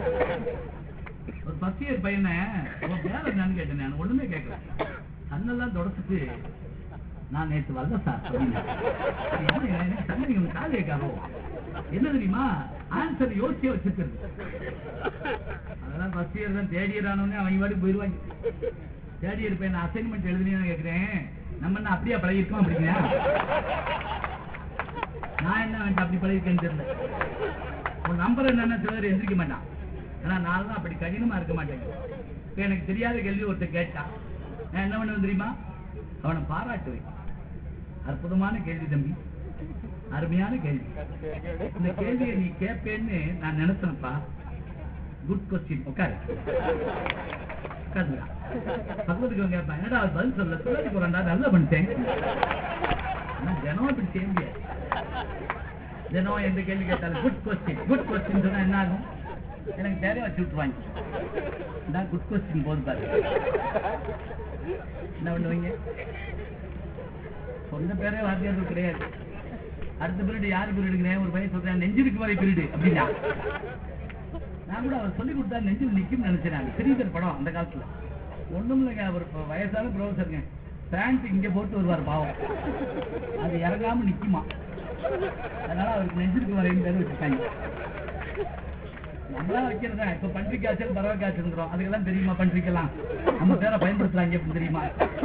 ஒரு கிராமத்துல போய் கேட்டாங்க, உங்க ஊர்ல பன்றி காய்ச்சல் வந்துட்டா? அதுக்கு அந்த கிராமத்து பெரியவர் சொன்னாராம், ரொம்ப பின்தங்கிய கிராமங்க, இன்னும் பறவை காய்ச்சலே வரல, ஏதோ 5ஆம் திட்டம் நினைச்சுக்காங்க, ஒவ்வொன்னாத்தான் வரும் போட்டு போட்டு விடுங்க. எங்க வந்தோம்? கையை விட்டு உள்ள இடத்த பிடிக்கணும் இல்லையா? அம்ச தூளிகா மஞ்சம் அண்ணன் பறவை எதிர்த்து விட்டு போயிருந்தீங்கன்னா தெரியாது. சீரியல் மோசமா இருக்குன்னு சொல்லக்கூடாது இல்லையா? அதாவது புரிஞ்சு சொல்லிட்டு இப்படி என்ன விட்டு இருந்தாலும் புரியல இல்ல. அன்னப்பறவை சொன்னேன், தேவாங்க சொன்னா அவன் கேட்டான் ஒரு கேள்வி. எப்படி கேட்டான்? இரவு நேரத்துல என்ன செய்வாங்க? அதுக்கு அதுல பதில் எழுதுறாங்க, இரவாயினும் பகலாயினும் அது மேற்கு நோக்கி தான் உட்காரும். இன்னொரு பையன் கேட்டான், அது செத்து போச்சுன்னா அப்படின்னா, கடவுள் பையனா ஒத்துக்கல, வாங்கி வாங்கியா வந்து செத்துச்சு வைங்க. தேவாங்க சொன்னாங்க, எப்போதும் இணையாட்டம் கொண்டு போவாங்க சார், ஜோடி சொல்றோம்ல அது மாதிரி இருக்கட்டும், அதை அப்படி ஆராய்ச்சி பண்ணிட்டு போக வேண்டாம். எப்படிப்பட்ட விலங்குகளை அவர்கள் பயன்படுத்தி இருக்கிறாங்க, அதான் அதனுடைய அருமை. எங்க பேராசிரியர் போ பரமசிவன் சொல்லுவாங்க, அப்ராபரேட்டிவ் டெக்னாலஜிங்கிறத தமிழ்ல உகந்த தொழிலாக்கம்னு நம்ம பயன்படுத்துவோம். உகந்த தொழிலாக்கம்னு என்னன்னா, இப்ப நீங்க எந்த பொருளை வாங்க போனாலும் கடையில ஒரு பிளாஸ்டிக்ல கொடுத்து அதுல ஒரு கரண்டி கொடுக்குறான். ஆனா நம்மகிட்ட அப்படி இல்லைங்க. நீங்க இளநீ வாங்குங்களேன், இளநீ சாப்பிடுறதுக்கு சால்லாம் இப்பதானே, அப்படியே சாப்பிடக்கூடாதுங்க. எப்படி பார்த்தா அப்படியே இப்படி சாப்பிடணும். ஒரு பையன் பேச்சு போட்டில சொன்னாங்க, அயல் நாட்டு பொருள்களை வாங்கி குடிக்காதீர்கள், தமிழ் பாடங்களாகிய இளநீரை அருந்துங்க. ஏனென்றால் அயல் நாட்டு பொருள்களை நாம் சாப்பிடுகிற போது தலை குனிகிறோம், இளநீர் சாப்பிடுகிற தலை நிமிர்கிறோம். எப்படியா குடிச்சோம் இல்லையே? இளநீர்ல ஒரு பகுதியை வெட்டி அது ஒரு ஸ்பூன்ங்க, என்ன அழகான கரண்டி, எங்கேயாவது கிடைக்குமா? யாருக்கும் ஒண்ணும் நம்ம அவர் சாப்பிட்டது இவர் சாப்பிட்டது சந்தேகமே பட வேண்டாம். சர்வபள்ளி ராதாகிருஷ்ணன் அவர்கள் லண்டனுக்கு போயிருந்த போது உணவு ஒரு மாதிரி ஆச்சுங்க. எல்லாரும் ஸ்பூன்ல சாப்பிடுறாங்க, அவர் கையில எடுத்து சாப்பிட்டாராம். வெள்ளக்காரங்க சிரிச்சாங்களாம், ஹைஜீனிக்கா இல்ல, என்ன கையில சாப்பிடுறீங்க? அவர் கேட்டாரு ஏன் அப்படின்னாராம், கரண்டி தான் சுத்தமானது. அதுக்கு அவர் சொல்லிருக்காரு, ஐயோ இத என்னைய தவிர எவனும் யூஸ் பண்ண மாட்டாங்கல்ல, என் கைய ஸ்பூன் எல்லாரும் யூஸ் பண்ணிருப்பாங்கல்ல, அவங்களுக்கு அதிர்ச்சியா போச்சு, இதை கேட்டுக்க கூடாதோ அப்படின்னு. நல்லா யோசிச்சு பாருங்க, நம்ம கை எவ்வளவு சந்தோஷம், என்ன கழுவணும் அவ்வளவுதான். சில பேர் மறந்துட்டேன் சாப்பிட்டு கழுவிக்கிறேன் அப்படின்னாங்க, அதுதானே என்ன எல்லாம் ஒண்ணு சாப்பிட்டு இருக்கட்டும். இந்த உகந்த தொழிலாக்கம் எடுத்ததை அப்படியே எடுத்து சாப்பிடுறது. பதநீர் இருக்கு இல்லையா, பதநீரை அந்த ஓலையில சாப்பிட்டுட்டு நுங்க அதுல போட்டு சாப்பிட்டுட்டு அந்த பதநீர் அந்த ஓலை இருக்குல்ல அதுல நம்ம பிள்ளைக காத்தாடி செய்வாங்க. கட் பண்ணி ஒரு முள்ள எடுத்து வந்து இப்படி குத்தி சுண்ணாம்பும் வண்டி மை நல்லா கவனிங்க, எதையும் விதைக்குவாங்களே. நம்ம வீட்டு பிள்ளைக்கு செய்யும் திறமையும் ஒரு கற்பனை புரிஞ்சு எதிர்காலத்துல ஓடுனா காத்தாடி சுத்துங்க. இப்ப நீங்க எல்லா பொருளையும் நீங்க வாங்கி கொடுத்துருவீங்க, அவன் என்ன கற்பனை பண்ணுவான் யோசிச்சு பாருங்க. அது நம்ம வீட்டுல ஆம்பளை பிள்ளையும் பொம்பளை பிள்ளைக்குன்னு வைங்க, 2 பேருக்கு பொம்மை வாங்கி கொடுங்க. ஆம்பளை பிள்ளையும் பொம்பளை பிள்ளையும் பொம்மை என்ன செய்யும் தெரியுமா? பொம்பளை பிள்ளை வாங்கின உடனே அதுக்கு ஒரு பொட்டு வச்சு தலைமுடி வச்சு பின்னி சேலை கட்டி உட்கார வச்சிருக்கு. பையன் வாங்கின உடனே கழுத்தை திருகி கைய பின்பக்கம் கொண்டு போய் நெஞ்ச பழந்து பேட்டரி எடுத்துக்கலாம், எடுத்துட்டு இந்த பொம்மையை கொண்டு அங்க வச்சுக்கலாம். ஒன்றும் தப்பு இல்லை, அது அழகை ரசிக்கிற அறிவு, இது ஆராய்ச்சி அறிவு. 2 பேருக்கும் குறைய கூட இருக்குன்னு சொல்லக்கூடாது. இது சிந்திச்சு பார்க்கிற அறிவு எப்படி நல்லா இருக்கு பாருங்க.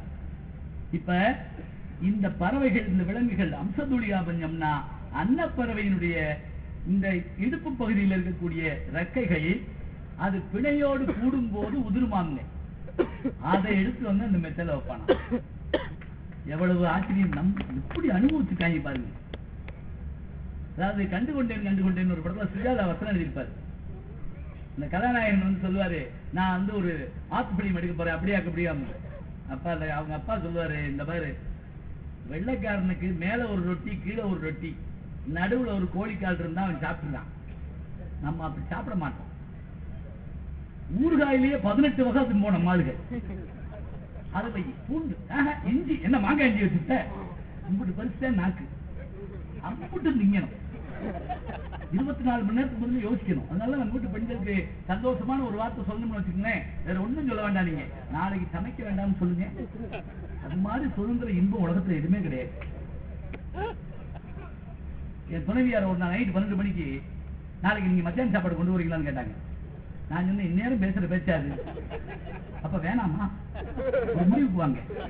ஏன் தெரியுமா, நாளைக்கு மத்தியானத்துக்கான பொருளை இப்ப போய் ஊற போடணும், இப்ப போய் அரைக்கணும், இப்ப போய் சரி பண்ணி வைக்கணும், இவ்வளவு செய்யணும். இத்தனை வேலைகள் இருக்கு. உணவு, ருசி, அழகு, எந்த தேசம் சிறப்பா இருக்கு. போய் ஹாரி பாட்டர்னு ஒரு புத்தகத்தை பாக்குறோம். அந்த அம்மா எலிசபெத் ராணியினுடைய ஒரு அரபணையே வாங்கி பிடிச்சாங்க. நம்ம அந்த ஹாரி பாட்டர் நம்மகிட்ட இல்லாத கதைகளா, நம்மகிட்ட இல்லாத மந்திர கதைகளா, நம்மகிட்ட இல்லாத விக்ரமாதித்தன் கதைகளா? ஒண்ணு இல்லைங்க. விக்ரமாதித்தன் கதை நீங்க சொல்லிட்டு வரப்ப பிள்ளைகளை வச்சுட்டு பேசுங்க. வேதாளமும் விக்ரமாதித்தனும் பேசிக்கிற கதை இருக்குல்ல, வினாடி வினா ப்ரோக்ராம்லாம் தோத்து போகுங்க. அவ்வளவு அருமையான கதைகள் இருக்கு. கேள்விக்கு பதில் சொல்ல தெரியாது யாருக்கும். அந்த கேள்விக்கு அதை ஆன்சர் பண்றதுக்குள்ள உனக்கு தெரிந்தும் சொல்லாமல் இருந்தால் உன் தலை வெடிக்கும். எவ்வளவு ஆச்சரியம் பாருங்க. அதுல ஒரு கேள்வி எனக்கு ரொம்ப பிடிச்ச கேள்வி என்ன தெரியுமா? விக்ரமாதித்தனுக்கு 6 மாசம் நாடு 6 மாசம் காடு அப்படின்னா நான் ஜெயிலுக்கு போனான்னு அர்த்தம் இல்ல. அரசாட்சியை விட்டுட்டு போயிட்டு வருவான். அப்படி போறப்ப மாறுவேஷம் போட்டு போய் ஒவ்வொரு ஊர்லயும் கல்யாணம் வேற பண்ணுவான். அதெல்லாம் அந்த காலத்து வீரம்னு வச்சுக்கோங்களேன்.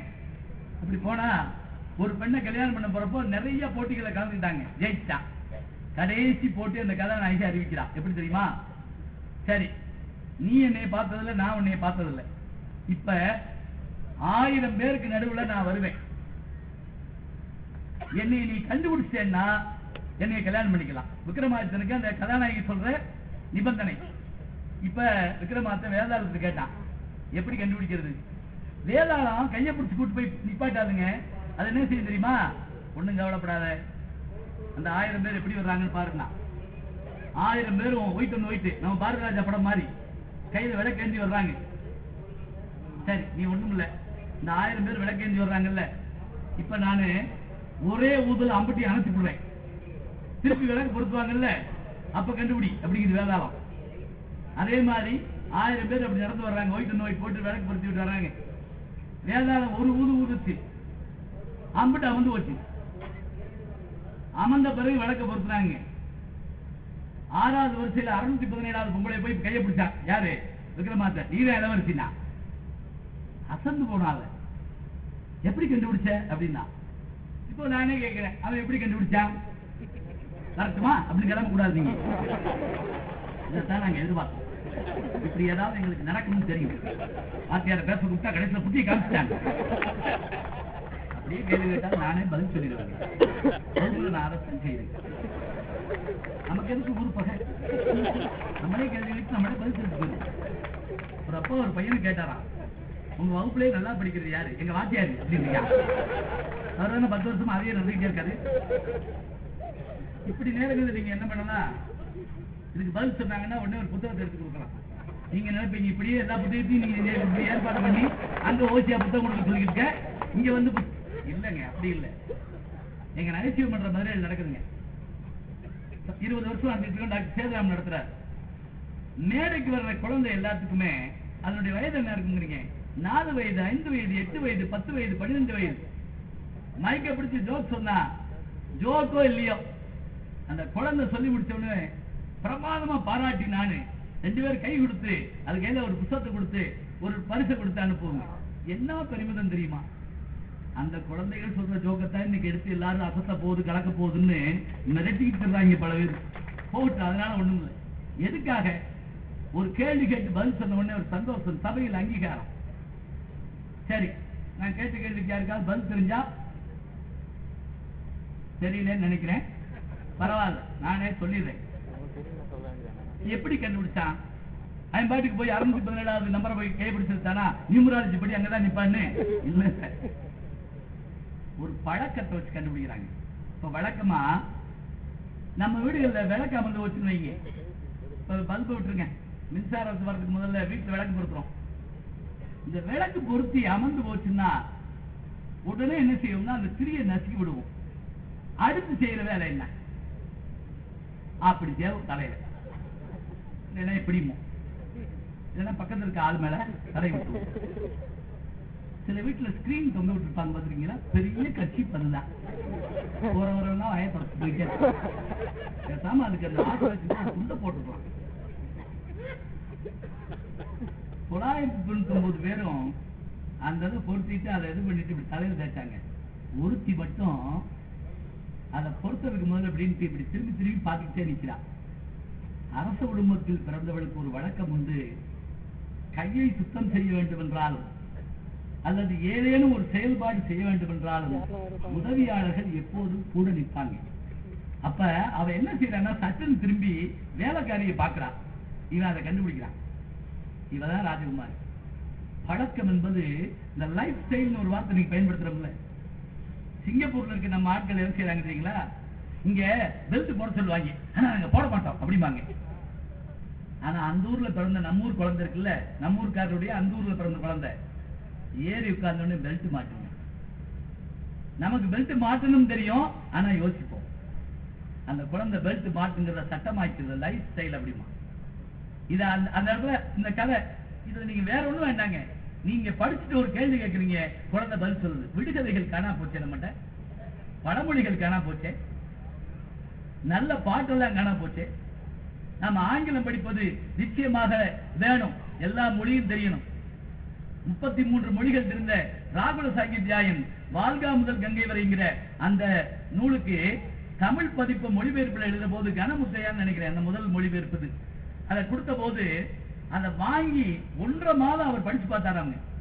ஏன்னா ராகுல சாகித்யாயன் சென்னைக்கு வந்திருக்கிறார், பஞ்சசமஸ்காரம் இங்கதான் பண்ணிக்கிறதாக நம்ம அதுல படிக்கிறோம். கூவம் ஆற்றுல குளிச்சுட்டு போனதை பத்தி ஒரு குறிப்பு எழுதுறாங்க. இப்ப திரும்ப அதே மாதிரி வரப்போகுதுன்னு நமக்கு ரொம்ப மகிழ்ச்சியா இருக்கு. 33 மொழிகள் தெரிந்தவன் ராகுல சாகித்யாயன். இந்த ராகுல சாகித்யாயன் சொல்லுவாருங்க, பௌத்த மதத்தை படித்துக் கொள்ள வேண்டும் என்றால் பாலி மொழி கட்டாயம் பயில வேண்டும். தமிழ்ல 50 காப்பியங்கள் ஒன்று மணிமேகலை சீத்தலை சாத்தனார், கூலவாணிகன் மதுரை கூலவாணிகன் சீத்தலை சாத்தனார். அவருங்க பாலி மொழி படிச்சு தாங்க மணிமேகலையே எழுதுறாரு. இயேசுநாதர் பேசிய மொழி ஹீப்ருவின் கிளைமொழி, புத்தன் பேசிய மொழி மக்கள் மொழியாக்கிய பாலி. பாருங்க, ஒரு மொழி படிக்கணும். ராகுல சாகித்யாயன் 33 மொழிகள் தெரிந்தவர். வினோபாஜிக்கு 14 மொழி தெரியும், பாரதிக்கு 10க்கும் மேற்பட்ட மொழிகள் தெரியும். ஏன் நம்ம பாரத பிரதமர் முன்னாடி இந்த நரசிம்மராவ் அவர்கள், அவருக்கு 14 மொழிகள் தெரியுங்க, எழுதவும் பேசவும். மனுஷன் ஒரு மொழியில கூட சிரிக்கல, அதான் பெரிய ஆச்சரியம். போனா போட்டு விடுங்க, எல்லாம் படிக்க வேண்டும், எல்லா மொழிகளும் தெரிய வேண்டும். மொழி தெரியும், எல்லா மொழியும் தெரிகிற போது இருக்கிற சந்தோஷம் தெரியுமா? இசை மொழிங்கிறோம். நான் சொல்லிட்டு வரும் பாருங்க, இப்ப மராட்டிய கதைகளையோ வங்க கதைகளையோ தமிழ்ல கொண்டு வர்றப்ப தானா சேனாதிபதி தானா குமாரசாமியுடைய மொழிபெயர்ப்பு, காண்டேகரை தமிழ்ல கொண்டு வரப்ப காசிதீசனுடைய மொழிபெயர்ப்பு, மூல நூல் ஆசிரியர்கள் கூப்பிட்டு வியந்து சொல்லுவாங்க. யயாதி என்ற ஒரு நாவல், அது நாடக வடிவமாக்கி இந்தியாவில் இருக்கக்கூடிய அத்தனை வானொலி நிலையங்களில் ஒளிபரப்பாச்சுங்க. அந்த யயாதியில புதுமை பித்தன் சிந்திச்ச மாதிரி ஒண்ணு சிந்திச்சிருப்பார் தெரியுமா உங்களுக்கு? புதுமை பித்தன் அகலிகை கதையை சாபமோச்சனம் எழுதுவார். அதுல சீதை நெருப்புல இறங்கிட்டு வர்றாங்க, அகலியை சந்திக்கிறான். இது வரைக்கும் ராமாயணத்துல இருக்கு. ராமாயணத்துல இல்லாத எது தெரியுமா? அகலிகையும் சீதையும் பேசுறப்ப அகலிகை ஒரு கேள்வி கேட்டாலாம், என்ன ராமன் உன்னை நம்பாமலா தீக்குளிக்க சொன்னான் அப்படின்னு ஒரு கேள்வி கேட்கிறான். தயங்கி தயங்கி சீதை ஆமாங்கிறா. இதெல்லாம் புதுமை பித்தனுடைய எழுத்து. சொல்லி முடிச்ச உடனே அகலிகை மீண்டும் கல்லானால் என்ன தெரியுமா? உன்னை நம்பாத அவன் கால் பட்டு நான் பெண்ணாக வேண்டாம் கல்லாகவே இருந்து விட்டு போகிறேன். என்ன மிரட்டுற கற்பனை பாருங்க. அப்படியே படிச்சு அப்படியே போறதில்லை. யயாதி என்ன தெரியுமா? பூரிசவர் சேர்ந்த ஒரு மன்னனுங்க. வியாசர் விருந்து இப்ப நிறைய பிரிண்ட் வந்துருச்சு. நம்ம வீட்டு பிள்ளைய படிக்க சொல்றாங்க, வியாசர் விருந்து படிக்க சொல்லுங்க. அதாவது எத்தனை முறை படிச்சாலும் அத்தனை முறையும் அதுல புதுசா ஒரு செய்தி இருக்கும். நான் பல முறை படிச்சுட்டு இஸ்லாமிய உபபாண்டம் படிச்சேன். அப்புறம் திரும்ப வியாசர் விருந்துக்கு போனேன்.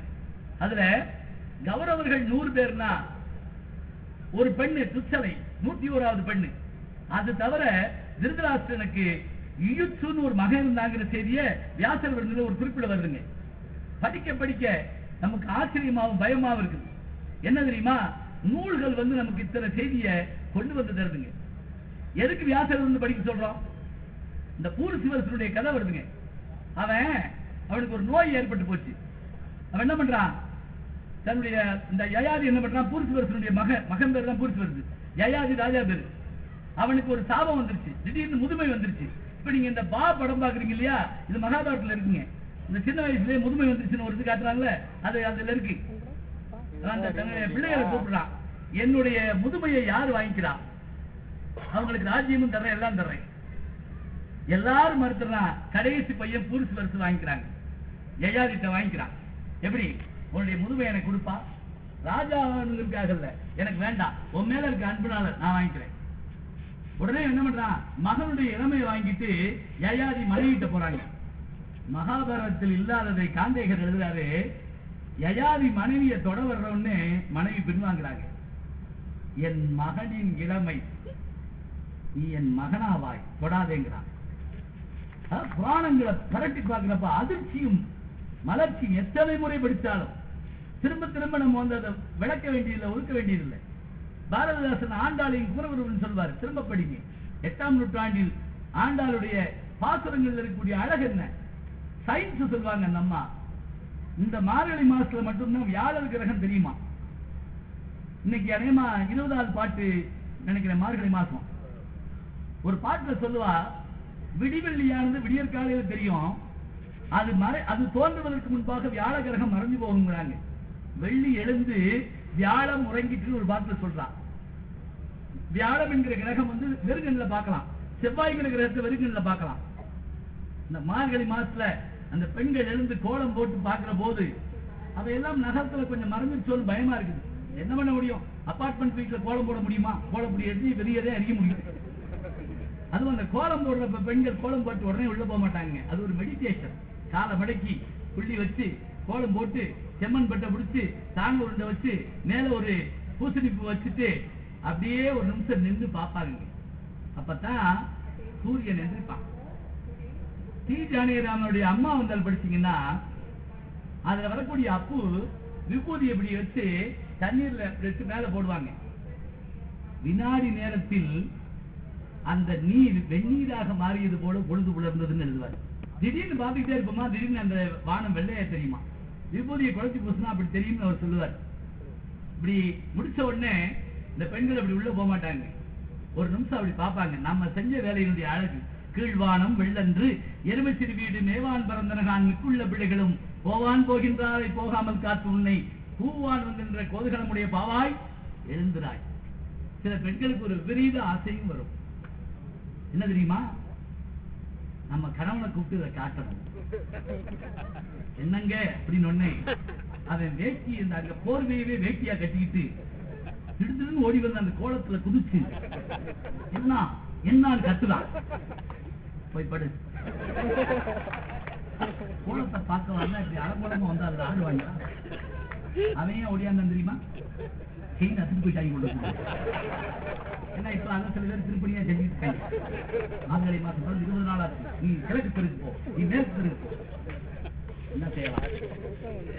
இந்த பாடல்கள்ல சொல்லப்படுற செய்தி பழைய விஷயங்கள்ல நம்ம அந்த புராணங்கள்ல பாக்குற போது யயாதியினுடைய அந்த செய்தி இவ எல்லாமே எதை படிக்கிறதுன்னு கேட்கிறோம்ல. எதை படிக்கிறதுனா கண்டது கற்க பண்டிதனாவா? கள்ளப்பருப்பு வாங்கி தின்னு கூட அப்படி பிரட்டி பார்த்தோம்னா அதுல ஒரு கவிதை இருந்தா படிக்கணும் போல தோணும். என்ன பைத்தியம் மாதிரி இருக்கட்டும். எல்லாவற்றையும் படிக்கிற போது இருக்கிற சந்தோஷம் இருக்குல்ல, அது புராணமாக இதிகாசமா. இப்ப நீங்க கூட கேட்கலாம், இப்படி எல்லாத்தையும் படிச்சு நம்ம நேரத்தை இல்லைங்க, எல்லாவற்றிலும் இருக்கிற நல்லது எடுக்க நமக்கு தெரியும். திருவள்ளுவர் ஒரு குறள் எழுதிட்டு போவாருங்க, அருமையான நகர். அவர் பின்னாடிக்கு போய் அதை அப்படி விளக்கம் கொடுப்பாரு பாருங்க. அடையப்பா, நம்ம வாழ்க்கை எப்படிப்பட்டதுன்னா, வாழ்நாள் குறைவானதான், நோயோ அதிகமானதான். இருக்கிறத வச்சுக்கிட்டு நம்ம படிக்க வேணாமான்னு கேட்கிறார். சில்வாழ்நாள் பல்பினி சிற்றறிவினோர். நாம சில்வாழ்நாள் வாழ்க்கை குறைவு, சிற்றறிவு பல்பினிங்கிறார். நோய் எவ்வளவு நம்ம டிவியில பார்ப்போம். முதல்ல ஒரு சமையல் இது காட்டுவாங்க, ஒருத்த 1.5 முழத்துக்கு தொப்பி போட்டு சமைச்சுக்கிட்டு இருப்பான், ஒரு அம்மா கூட நின்று தின்னுக்கிட்டே இருக்கும். அப்படியே அதை நம்ம செய்யணும்னு நம்ம நினைப்போம். ஒரு பொருள் நீங்கள வறுத்து கரகரன்னு தின்கிறத சொல்லிக்கிட்டு இருப்பாங்க. இதை செய்யலாம்னு நினைக்கிறப்ப அடுத்த இதுல நிகழ்ச்சியில ஒரு டாக்டர் தோன்றி, எதை தின்னாலும் கொலஸ்ட்ரால் வரும், நீங்க இந்த 50 வயசுல தான் ஹார்ட் அட்டாக் வரும்னு நினைச்சீங்க, 17 வயசுல ஒருத்தருக்கு வந்து நம்ம என்ன செய்ய போச்சு, இவர் சாயங்காலம் வந்திருந்தா அதுக்குள்ள செஞ்சு தின்றுக்கலாம், ரெண்டையும் சேர்த்தே போட்டுட்டாங்க இருக்கலாம். இவற்றெல்லாம் விளக்கிடுறோம், இது வேண்டான்னு. அதுபோல் நம்ம என்ன செய்யலாம், எடுத்து படிக்கிறோம். இன்னைக்கும் கூட எழுத்தாளர் சுஜாதா அவர்கள் எனக்கு ஒரு பெரிய இன்னொரு ஃபாதர், காட் ஃபாதர் நான் சொல்லுவாங்க. புது புது விஷயத்தை தமிழ்வாதியாரா இருந்தாலும் எதை படிச்சா எப்படி இருக்குங்கிறது அன்றைக்கான விஷயங்கள் கொண்டு வந்துடுறது. இந்த தலைப்பு கூட நான் எங்க இருந்து வாங்கிட்டேன், ஆனந்தோட எழுதிட்டு வந்தாருங்க, கற்றது பெற்றதும். இன்னைக்கு இருந்திருந்த அந்த 2009ஆம் ஆண்டுல என்னென்ன நிகழ்வுகள் அதை புறம் சொல்லுவார். போற போக்குல சொல்லிட்டு போகணும். முதல்ல படிக்க வைக்கணும்னா இதை சொல்லி நான் முடிச்சிடுறேன், நேரம் ஆயிடுச்சுன்னு நினைக்கிறேன். ஆமா, எல்லாரும் உட்கார்ந்து நான் பாட்டுக்கு விடிய பேசக்கூடாது, பாண்டியன் எக்ஸ்பிரஸ் போயிடும். எதை படிக்கலாம்ங்கிற போது விருப்பம் இருக்கிற எல்லாவற்றையும் படிக்கலாம், மகிழ்ச்சி தரக்கூடிய எல்லாவற்றையும் படிக்கலாம். குழந்தைகளை படிக்க வைக்கிறது மட்டும் இல்லைங்க, இளைஞர்களை ஈர்க்கணும்னா வச்சுக்கோங்க. மர்ம கதைகள் பிடிக்குமா, படிக்க சொல்லுங்க. பயணக்கதைகள் பிடிக்குமா, படிக்க சொல்லுங்க. நகஸ்தனிசனுடைய பயணக்கட்டுரைகள், யாத்திரிகர்கள் எழுதுற பயணக்கட்டுரைகள், யுவான் சுவானுடைய வாழ்க்கையில அவன் பயணப்பட்ட இடங்கள், அசோகருடைய கல்வெட்டுகளை தேடி கண்டுபிடிக்க போனது, கௌதம புத்தர் அடிச்சுவட்டுன்னு ஒரு நாவல் இருக்கு, ஒரு இது இருக்குங்க, இலங்கை எழுத்தாளர் எழுதுனதுங்க. அது நீங்க படிங்க. அதாவது சிட்டி சிவபாலசுந்தரம் கேள்விப்படுவீங்க, 2 பேரும் சேர்ந்து எழுதுவாங்க. சிவபாலசுந்தரம் எழுதுனதுங்க, கௌதம புத்தர் அடிச்சுவட்டு. இந்த நூற்றாண்டுல ரயில்ல போய் இறங்கி புத்தர் பிறந்ததை பார்க்க போறப்ப அப்படியே நிப்பாட்டி புத்தர் பிறந்த கதையை நமக்கு சொல்லுவாருங்க. லும்பினி, நம்ம போய் இறங்கின உடனே மாட்டு வண்டியில போய் இறங்குவோம், அத பின்னாடி வரலாறு சொல்றப்ப இன்னொரு உலகத்துக்குள்ள போயிட்டு வரும். அரவுண்ட் த வேர்ல்ட் இன் 80 டேஸ்னு ஒரு நாவல், ஜூல்ஸ் வெர்ன் எழுதுனது. இந்த சயின்ஸ் பிக்ஷன் படிச்சு பாத்தீங்கன்னா ரொம்ப ஆச்சரியமா இருக்கு. அத தமிழ்ல என் திசையும் சுற்றி வர 80 நாள் மொழிபெயர்த்தான். அதாவது சாப்பிடுறப்ப படிச்சுட்டே சாப்பிடுவோம், நின்றுகிட்டே படிப்போம், அது கீழே வைக்க முடியாது. 80 நாள்ல உலகத்தை சுத்தி வர முடியுமா?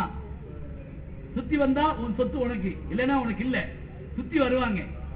கடைசி நேரத்தில் அவன் உள்ள வந்த போது அவன் சுத்தி வர்றதுக்கு 1 நிமிஷம் தாமதம் அந்த மாதிரி இருக்கும். சொத்தப்புறம் இழந்துட்டானா, சுத்தி வந்தானா? இந்த கேள்விகளை விடை இங்க அதை படிக்கணும். நான் சொல்லிக்கிட்டு இருக்க முடியாது, எல்லா புத்தகத்தையும் சொல்லி விற்பனை எடுத்துக்கிட்டான்னு சொல்லிக்கூடாது. படிக்க போயிட்டு வரணும். கவிதைகள், கட்டுரைகள், நகைச்சுவை கதைகள். பாரதியாருடைய சின்னச்சங்கரன் 23 பக்கங்கள். ஒரு தடவை எனக்கு அந்த சின்னச்சங்கரன் கதை மாத்திரம் கொடுக்க நான் பேசுறேன். என்ன நகைச்சுவை தெரியுமா? பாரதிக்கு யார் மேலாம் கோபம் இருந்தது, அடிச்சு தூள் கலப்போர். அப்படியே அணங்கு கொள் ஆய்மையில் கொள்ளோ கணங்குலை மாதர்கள் மாலுமன் நெஞ்சே, இது திருக்குறள், காமத்து பால்ல முதப்பாட்டு. அங்க நிக்கிறவ யாரு? அணங்கா, அதாவது பேயா தேவதையா தெரியலையே, என் காதலியாத்தான் இருக்கும் அப்படின்னு நினைக்கிறான்னு வச்சுக்கோங்களேன். அவ போட்டிருக்க கணங்குலை ஆகு பேரா அன்மொழி தொகையான்னு 2 இலக்கண வாத்தியாருக்கு சண்டை வந்து 6 மாசம் மல்லுக்கிட்டு இருக்காங்க நம்ம ஊர்ல. அது ஆகு பேர், இது அன்மொழி தொகை. ஆகு பேர்னா ஒண்ணும் இல்லைங்க, நீங்க பயப்படவே கூடாது. இலக்கணம்னு நீங்க முகம் வாடி போகுது, ஒண்ணும் இல்ல. ஒரு சொல்லு அதனோடு தொடர்புடைய பிறிதொரு பொருளுக்கு ஆகி வருவது ஆகு பெயர். உதாரணமா பஸ்ல ஏறுறோம், புக் எக்ஸிபிஷனுக்கு 3 டிக்கெட் கொடு அப்படின்னு கேட்கிறோம், அல்லது பச்சையப்பன் கல்லூரிக்கு 3 டிக்கெட் கொடுன்னு கேட்கிறோம். உடனே கண்டக்டர் சொல்லி சிரிக்க கூடாது. பச்சையப்பன் கல்லூரிக்கு எதுக்கு 3 டிக்கெட், உனக்கு வாங்கிக்கோ அப்படின்னு சொல்றாரு வைங்க. பச்சையப்பன் கல்லூரினா அதுக்கா டிக்கெட்டு, அது இறங்க போகுது எனக்குன்னு அர்த்தம். ஐஸுக்கு ஜலதோஷம் பிடிக்கும்னு சில பெண்கள் சொல்லுவாங்க. ஐஸுக்கு ஜலதோஷம் பிடிக்காது, ஐஸை திங்கிற நமக்கு ஜலதோஷம் பிடிக்கும். இது ஆகு பெயர். அன்பளிக்கெல்லாம் வேண்டாம், இதை சொல்ற வச்சுக்கோங்க. இத 6 மாசம் சென்று ஓட்டாங்க. பாரதி உள்ள பூந்தாருங்க. ஆகு பெயர் அன்பளி தொகை ஆராய்ச்சி வேண்டியதுதான். கொஞ்சம் அரிசி ஆராய்ச்சியும் பண்ணுங்க. ஏன்னா சாது வருஷத்து பஞ்சம் முடிச்சு எல்லாரும் பட்டியல செத்துக்கிட்டு இருக்கான். எவ்வளவு ஆச்சரியம். அதே மாதிரி முதல் நாவல பிரதாம சரித்திரத்தை நம்முடைய வேதநாயகம் பிள்ளை நகைச்சுவையோடு தாங்க தொடங்கினார். அதெல்லாம் நீங்க லைப்ரரியில் உட்கார்ந்து படிக்க முடியாது, சிரிப்பு தாங்க மாட்டோம். ஏன்னா நூலகத்தில் சிரிக்க கூடாது, தூக்கத்துக்கு எடுத்தோம்னு வைவாங்கி சில பேர் ஓடிட்டு ஓடியாரு. கதாநாயகி ஞானாம்பாள் கதாநாயகத்தை கேட்பாங்க ஒரு கேள்வி, ஒருத்தருக்கு ஒருத்தர் பேசிக்கிடுவாங்க. அந்த கதாநாயகி அழகி அறிவாளி. கதாநாயகன் வருவான் பிரதாபதியார், ஞானாம்பாள்கிட்ட கேட்பான் தமிழ்ல உயிரெழுத்து எத்தனை அப்படின்னு கேட்பான். டக்குன்னு கேட்டா நமக்கே பயமாயிடும். அவன் உடனே சொல்லுவா 12 கரெக்டா, ஆ முதல் வரையின் வரிசையை சொல்லுவா. உன்னை தலையில வச்சுக்கலாம். 50ன்னு நான் சொன்னேன், அதுக்கே அந்த தமிழ் வாத்தியார் என்னை அடிச்சான். நீ 12ங்கிற, நீ கொல்ல போறான். குறையா சொல்ல சொல்ல அடிப்பாங்கன்னு நம்பிருக்கான். சைக்கிள்ல ஏண்டா லைட் இல்லாம வந்தேன்னு போலீஸ் பிடிச்சாராம். ஒருத்தர் சைக்கிளே இல்லாம வர்றான், அவன் என்ன பண்ண போறீங்க? என்ன திரும்பி பாருங்க. கமலாம்பாள் சரித்திரம் எல்லா இலக்கியங்கள் இருக்கக்கூடிய பாத்திரங்களை வச்சுக்கிட்டு பின்னி எடுத்துப்பாரு. பத்தலக்குண்டு ராஜமையர் 26 வயசுல செத்து போனாரு வந்தார். ஆனா ஒரு நாவல் இன்னைக்கு பேர் சொல்லும். சேதுபதி மேல்நிலை பள்ளியில தான் அவர் படிச்சாரு. பாரதியார் வேலை பார்த்த இடத்துல பத்மாவ சரித்திரம் மாதவையர். மாதவருடைய பையன், நான் யாராவது என்கிட்ட கேட்பாங்க எந்த புத்தகம் படிச்சா நல்லா இருக்கும், மழைக்காலமும் பீலோசியமும் ஒரு அருமையான புத்தகங்க, மாவண்ணா கிருஷ்ணன். யார் சொன்னாலும் நான் சொல்லுவேன் இந்த புத்தகம் வாங்கி படிங்க, சுகமா இருக்கும். அப்படியே மழையில் நினைக்கிற மாதிரி இருக்கணுமா, அந்த புத்தகத்தை படிச்சுக்கிட்டோம்னா அப்படி இருக்குங்க. பறவைகளை பற்றி, விலங்குகளை பற்றி, திரைப்படங்களை பற்றி, சினிமாவை பற்றி படிச்சு பாருங்க. அடே அப்பா, தமிழ் சினிமாக்கள் எப்படி எப்படியெல்லாம் எடுக்கப்பட்டிருக்கு. பழைய படங்களை நீங்க பார்க்கலாம், நம்மளும் சேர்ந்து ரசிப்போம். அப்படி அதுவும் அந்த கதாநாயகன் கதாநாயகி யாராவது தொட்டுட்டா வேகமா ஓடி வந்து கதவு திறந்தாங்க இருக்கும், கண்ணாடியை உடச்சு வருவான். படிக்கட்டு இருக்கும், கம்பி வழியாச்சே ஏறி போக காப்பாத்தணுமா இல்லையா. அதுல ஒரு படத்துல கதாநாயகி சிஐடியா வந்து போட்டோ எடுப்பாங்க. பில்ல 2 பேர் நோட்டு மாத்திக்கிட்டு இருப்பாங்க. அப்பெல்லாம் கேமரா வந்து இப்படி வச்சு எடுக்கிற கேமரா, இப்படி வச்சு எடுப்பான். 2 பேர் நோட்டு மாத்துவாங்க. அப்புறம் அந்த பிலிம கழுவி பார்ப்பான் கதாநாயகன் சிஐடியாவை. கழுவி பார்த்தா நீயா அப்படிமா, இவன் தான் போட்டோ எடுத்தது. என்ன ஏத்தாப்பு நிக்கிறோன்னு தெரியாதா? நம்மளும் சேர்ந்து ஐயோ இவங்களா அப்படிமோ. நமக்கு எல்லாமே கதாநாயகனுடைய தான் சிந்திக்க வைப்பாங்க, வேற வழி கிடையாது. மாறு வேஷம்னு ஒரு மச்சம் தான் வச்சிருப்பாரு அந்த கதாநாயகன். அவங்க அப்பா உள்பட கண்டுபிடிக்க முடியாது. கடைசியில் அதை எடுத்த உடனே தம்பி நீயான்னு அழகுவாங்க. நான் தான் சொன்ன முதல்ல அப்படி கீழே உட்கார்ந்து கொடுத்தேன். 2 நாள் பிரசாந்தாப்புல படம் பார்த்தவன். இன்னும் சில பேருக்கு அந்த படத்து சந்தேகம் போகவே போகாதுங்க. நான் ஒரு நாள் கிராமத்துல எங்க ஊர்ல தேட்டர்ல படம் பார்த்துட்டு இருந்தேன். இந்த படத்துல பாட்டோட டைட்டில் போடுவாங்க பாத்துருக்கீங்களா, நடைய மாத்து அப்படின்னா அப்படி டைட்டில்ல பாட்டு வரும். நான் இங்கிட்டு இருக்க ஆள்கிட்ட சொல்லிட்டு இருந்தேன், பாட்டும் டைட்டில் போட்டா எப்படி படிக்க முடியுதுன்னு பாருங்க அப்படின்னு இருந்தேன் நான். அதுக்கு இங்கிட்டு இருக்க சொல்றேன், நேற்று பிடிச்சா போட்டீங்க அப்படின்னா அதுல 1 வாரமும் வந்துட்டு இருக்கான் போட்டு. அது என்ன நினைச்சிருக்கேன், ஆபரேட்டர் தான் இந்த வேலையை செய்யலாம்னு நினைச்சிருக்கான். சினிமாக்கள்ல சென்னையில முதல் தியேட்டர் எலக்ட்ரிக் தியேட்டர் பற்றி தியோடர் பாஸ்கர் எழுதுறாங்க. மெயின் ரோட்ல ஹெட் போஸ்ட் ஆபீஸ் பக்கத்துல அது இருந்தலாம். அது காட்டுல ஒரு ஆசிரியர் சினிமா வரலாறு படிச்சீங்கன்னா கதாநாயகன் தளர்த்தி வாடி கொண்டாடுறாங்க. நிலா வெளிச்சத்துல 2 பேரும் ஓடி ஆடி பாடுறாங்க. விமர்சகர் எழுதினாரா, ஏயா அமாவாசையில தானே தீவாளியே வரும், நிலம் எங்கேயா வந்துச்சு? ஆமா நிலம் எங்க வந்து, சரி படம் வந்துருச்சு விட்டுருங்க அப்படின்ட்டாங்க. அதாவது சின்ன சின்ன விஷயங்கள், அதுக்கு வரக்கூடிய கமெண்ட். காலங்கள் திரும்பி பிரட்டி பார்க்கிற போது நம் புகைப்படத்தை பார்ப்பது போல ஒரு சந்தோஷம். ஆட்டோகிராஃப்ங்கிற படம் ஏன் ஓடிச்சு? சேரன் கதாநாயகி மற்ற எல்லாம் இருக்கட்டுங்க, அந்த ஆட்டோகிராஃப்ல நம்ம இருந்தோம், நம்ம வாழ்க்கை இருந்தது. இன்னைக்கு நமக்கு எது சந்தோஷங்க? அந்த திருமண போட்டோவை எடுத்து பிரட்டி பார்க்கிறப்ப, என்னுடைய திருமண போட்டோலாம் பாத்தீங்கன்னா அப்ப வீடியோ கிடையாது, கலர் போட்டோ, இடவேளைக்கு பிறகு கலர் நாடோடி பண்ண மாதிரி. ஏன்னா அதுக்கு மேல காசு கிடையாது. அது நான் போட்டோகிராஃபர் சொல்லியிருந்தேன், இந்த கையை தூக்குனா கலர் படம் எடு, இந்த கையை தூக்குனேன்னா காக்கன் விட்டு எடு. அவன் எங்க விட்டு ஆளுகளை அப்புறம் கலர் படத்துல எடுத்து எங்க வீட்டுக்காரமா பிளாக் அண்ட் ஒயிட்ல எடுத்து 25 வருஷமா அந்த சென்டர் வந்துகிட்டே இருக்கு. 3ஆம் பாணிப்பட்டு போற வரைக்கும் வந்துருச்சு. அன்னைக்கே நீங்க எங்களை பிளாக் அண்ட் ஒயிட்ல எடுத்தவர்ல. இப்ப வீடியோ வந்துருச்சு, போட்டு பார்த்து சிரிக்கிறோம். ஒரு கணவன் மனைவி குடும்பத்தோட உட்கார்ந்து தங்களுடைய திருமண அந்த இதை 20 வருஷத்துக்கு முதல்ல வந்ததை போட்டு பார்த்து ரசிக்கிறாங்க. அந்த மனைவி சொன்னாங்களாம், அவங்க கல்யாண போட்டோ, எங்க தாத்தா, மஞ்ச சட்டை எங்க மாமா, இங்க இருங்க புல்கை சட்டை எங்க தாய் மாமி, இவர் தாங்க நம்ம கல்யாணத்துக்கு ஏற்பாடு பண்ணாரு, இவனை தாண்டி தேடுறேன் அப்படின்னு இருக்கான். நான் யாரையோ சந்தேகப்படுத்திட்டேன். அறிவுரை சொன்னா பிடிக்காதுங்க. நான் கல்யாண வீடுல பேசுறப்ப சொல்லுவேன், அறிவுரைன்னு சொன்னா யாரு கேட்கலாம். ஒரு மனைவி தோசை ஊத்திக்கிட்டு இருந்தாங்க.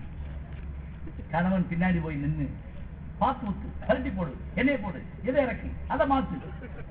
அந்த அம்மா கரண்டியை திருப்பிட்டா. 25 வருஷமா தோசை சொல்றேன், யோசனை சொல்லாத. அவன் அப்படி கண் கலங்க கேட்டான், இப்படித்தானே எனக்கு இருக்கும். டூவீலர்ல என் பின்னாடி வந்து என்ன பாடுபடுத்துறீங்க, வண்டி மாறு, போலீஸா நிற்கிறாரு, இப்படி பிறக்கிறேன். எவ்வளவு நாள் சொல்லணும்னு இருக்கேன் பாருங்க. ஆனா நல்ல வேலை இப்ப ஹெல்மெட் கண்டுபிடிச்சிட்டாங்க. அந்த அம்மா என்ன பேசலாம்னு கேட்டாரு. அன்னைக்கு பெட்ரோல் போட்டு ஒரு வண்டி எடுக்கிறாருங்க, அந்த அம்மா விழுந்துச்சு. ஒரு ஹெல்மெட்டோட போயிட்டே இருக்காரு. போய் இப்படி கத்துறியா தெரியுமியா அப்படின்னு போயிட்டு இருக்காங்க பாருங்க. அதான் திட்டப்பட்டபடி தற்செயலா நடக்குது அப்படின்ட்டு. நகைச்சுவையை கூட சொல்றப்ப எவ்வளவு நல்லா இருப்பாரு, எழுதுறது ரொம்ப கஷ்டம். நான் என்னுடைய புத்தகத்துல பார்ப்பேன், ஜோக்க 2 நிமிஷம் சொல்லிவிடுவேன், 6 பக்கம் எழுதணும். அதான் பெரிய பிரச்சனை. ஒரு வரியில ஜோக் சொல்லி சிரிக்க வைக்க முடியுங்க. சில பேர் கதையா சொல்லி நம்மளை கண்ணீர் விட வைப்பாங்க. நாங்க செய்வார். டாக்டரா உட்கார்ந்து இருப்பாருங்க, ஊட்டி வரை உறவு. ஒருத்தர் வந்து, நான் உங்க பழைய பேஷண்ட் அப்படின்னா, இருக்க முடியாதே அப்படிப்பாரு. அவங்க கூட செத்து போயிருப்பாங்க. ஏன்னா ஜென்மத்துக்கு ஏன்ட்டு அவங்க வரமாட்டாங்க. ஒரு வார்த்தை சொல்லணும். எழுத்து அது மாதிரி ஒரு சொல் அப்படி மாற்றி காட்டு. ஒரு எழுத்து பயணப்படுற போது புதிய உலகம், உணவு சாப்பிடுற விவசாயின் மகன் ஒரு புத்தகம். என் குடும்பம் திரும்ப படிச்சுட்டாரு. அமெரிக்காவில் இருந்து மொழிபெயர்க்கப்பட்ட நாவல். 6 வயது பையன் கதாநாயகன். கால மாற்றத்துக்கு ஏற்றபடி அந்த குடும்பம் விவசாயம் பண்ணும், தேன் எடுக்கும், கரடியோட சண்டை போடும், பன்றி வளர்ப்பாங்க, பட்டாம்பூச்சி பிடிப்பாங்க. அடே அப்பா, ஒவ்வொரு இரவும் மெழுகுவர்த்தியை பொறுத்து வச்சுக்கிட்டு அவங்க உணவு சாப்பிடுறப்ப நம்ம அந்த மர வீட்டுக்குள்ள நம்மளும் உட்கார்ந்து இருக்க மாதிரி இருக்குங்க. இவற்றையெல்லாம் புத்தகங்கள் மூலம் மட்டுமே அடையும். டைம் மிஷின் என்ற கதையை எழுதினார் ஜூல்ஸ் வெர்ன். கால எந்திரம். நாம் பயணப்பட வேண்டும், வந்தியத்தேவனுடைய கை கொடுக்க வேண்டும் என்றால் பொன்னியின் செல்வன் படிக்க வேண்டும். 21ஆம் நூற்றாண்டுக்கு போக வேண்டும் என்றால் அறிவியல் கதைகள் படிக்க வேண்டும்.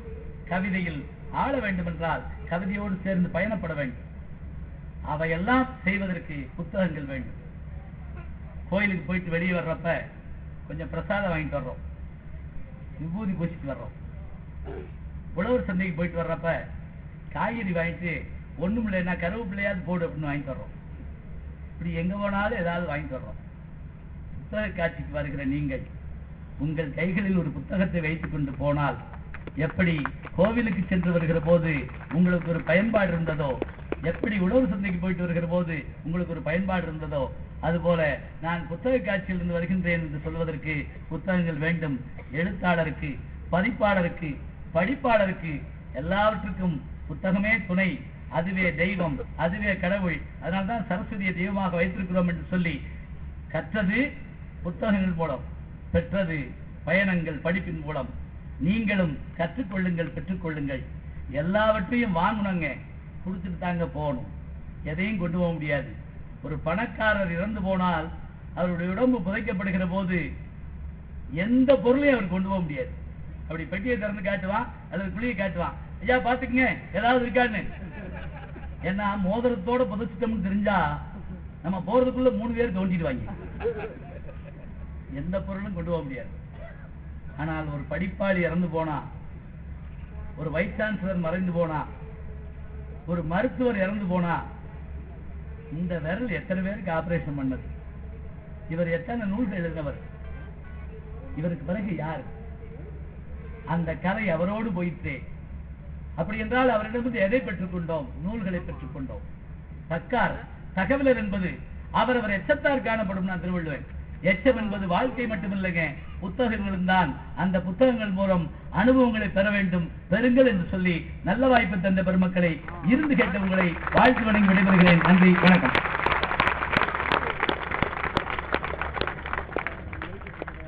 வாழ்க்கை வசப்பட அனுபவ அறிவு அவசியம், அத்தியாவசியம் போன்ற பல சீர்மிகு கருத்துக்களை நகைச்சுவை உணர்வோடு நம் சிந்தையில் நிறுத்திய பேராசிரியர் கு ஞானசம்பந்தன் அவர்களுக்கு நன்றி.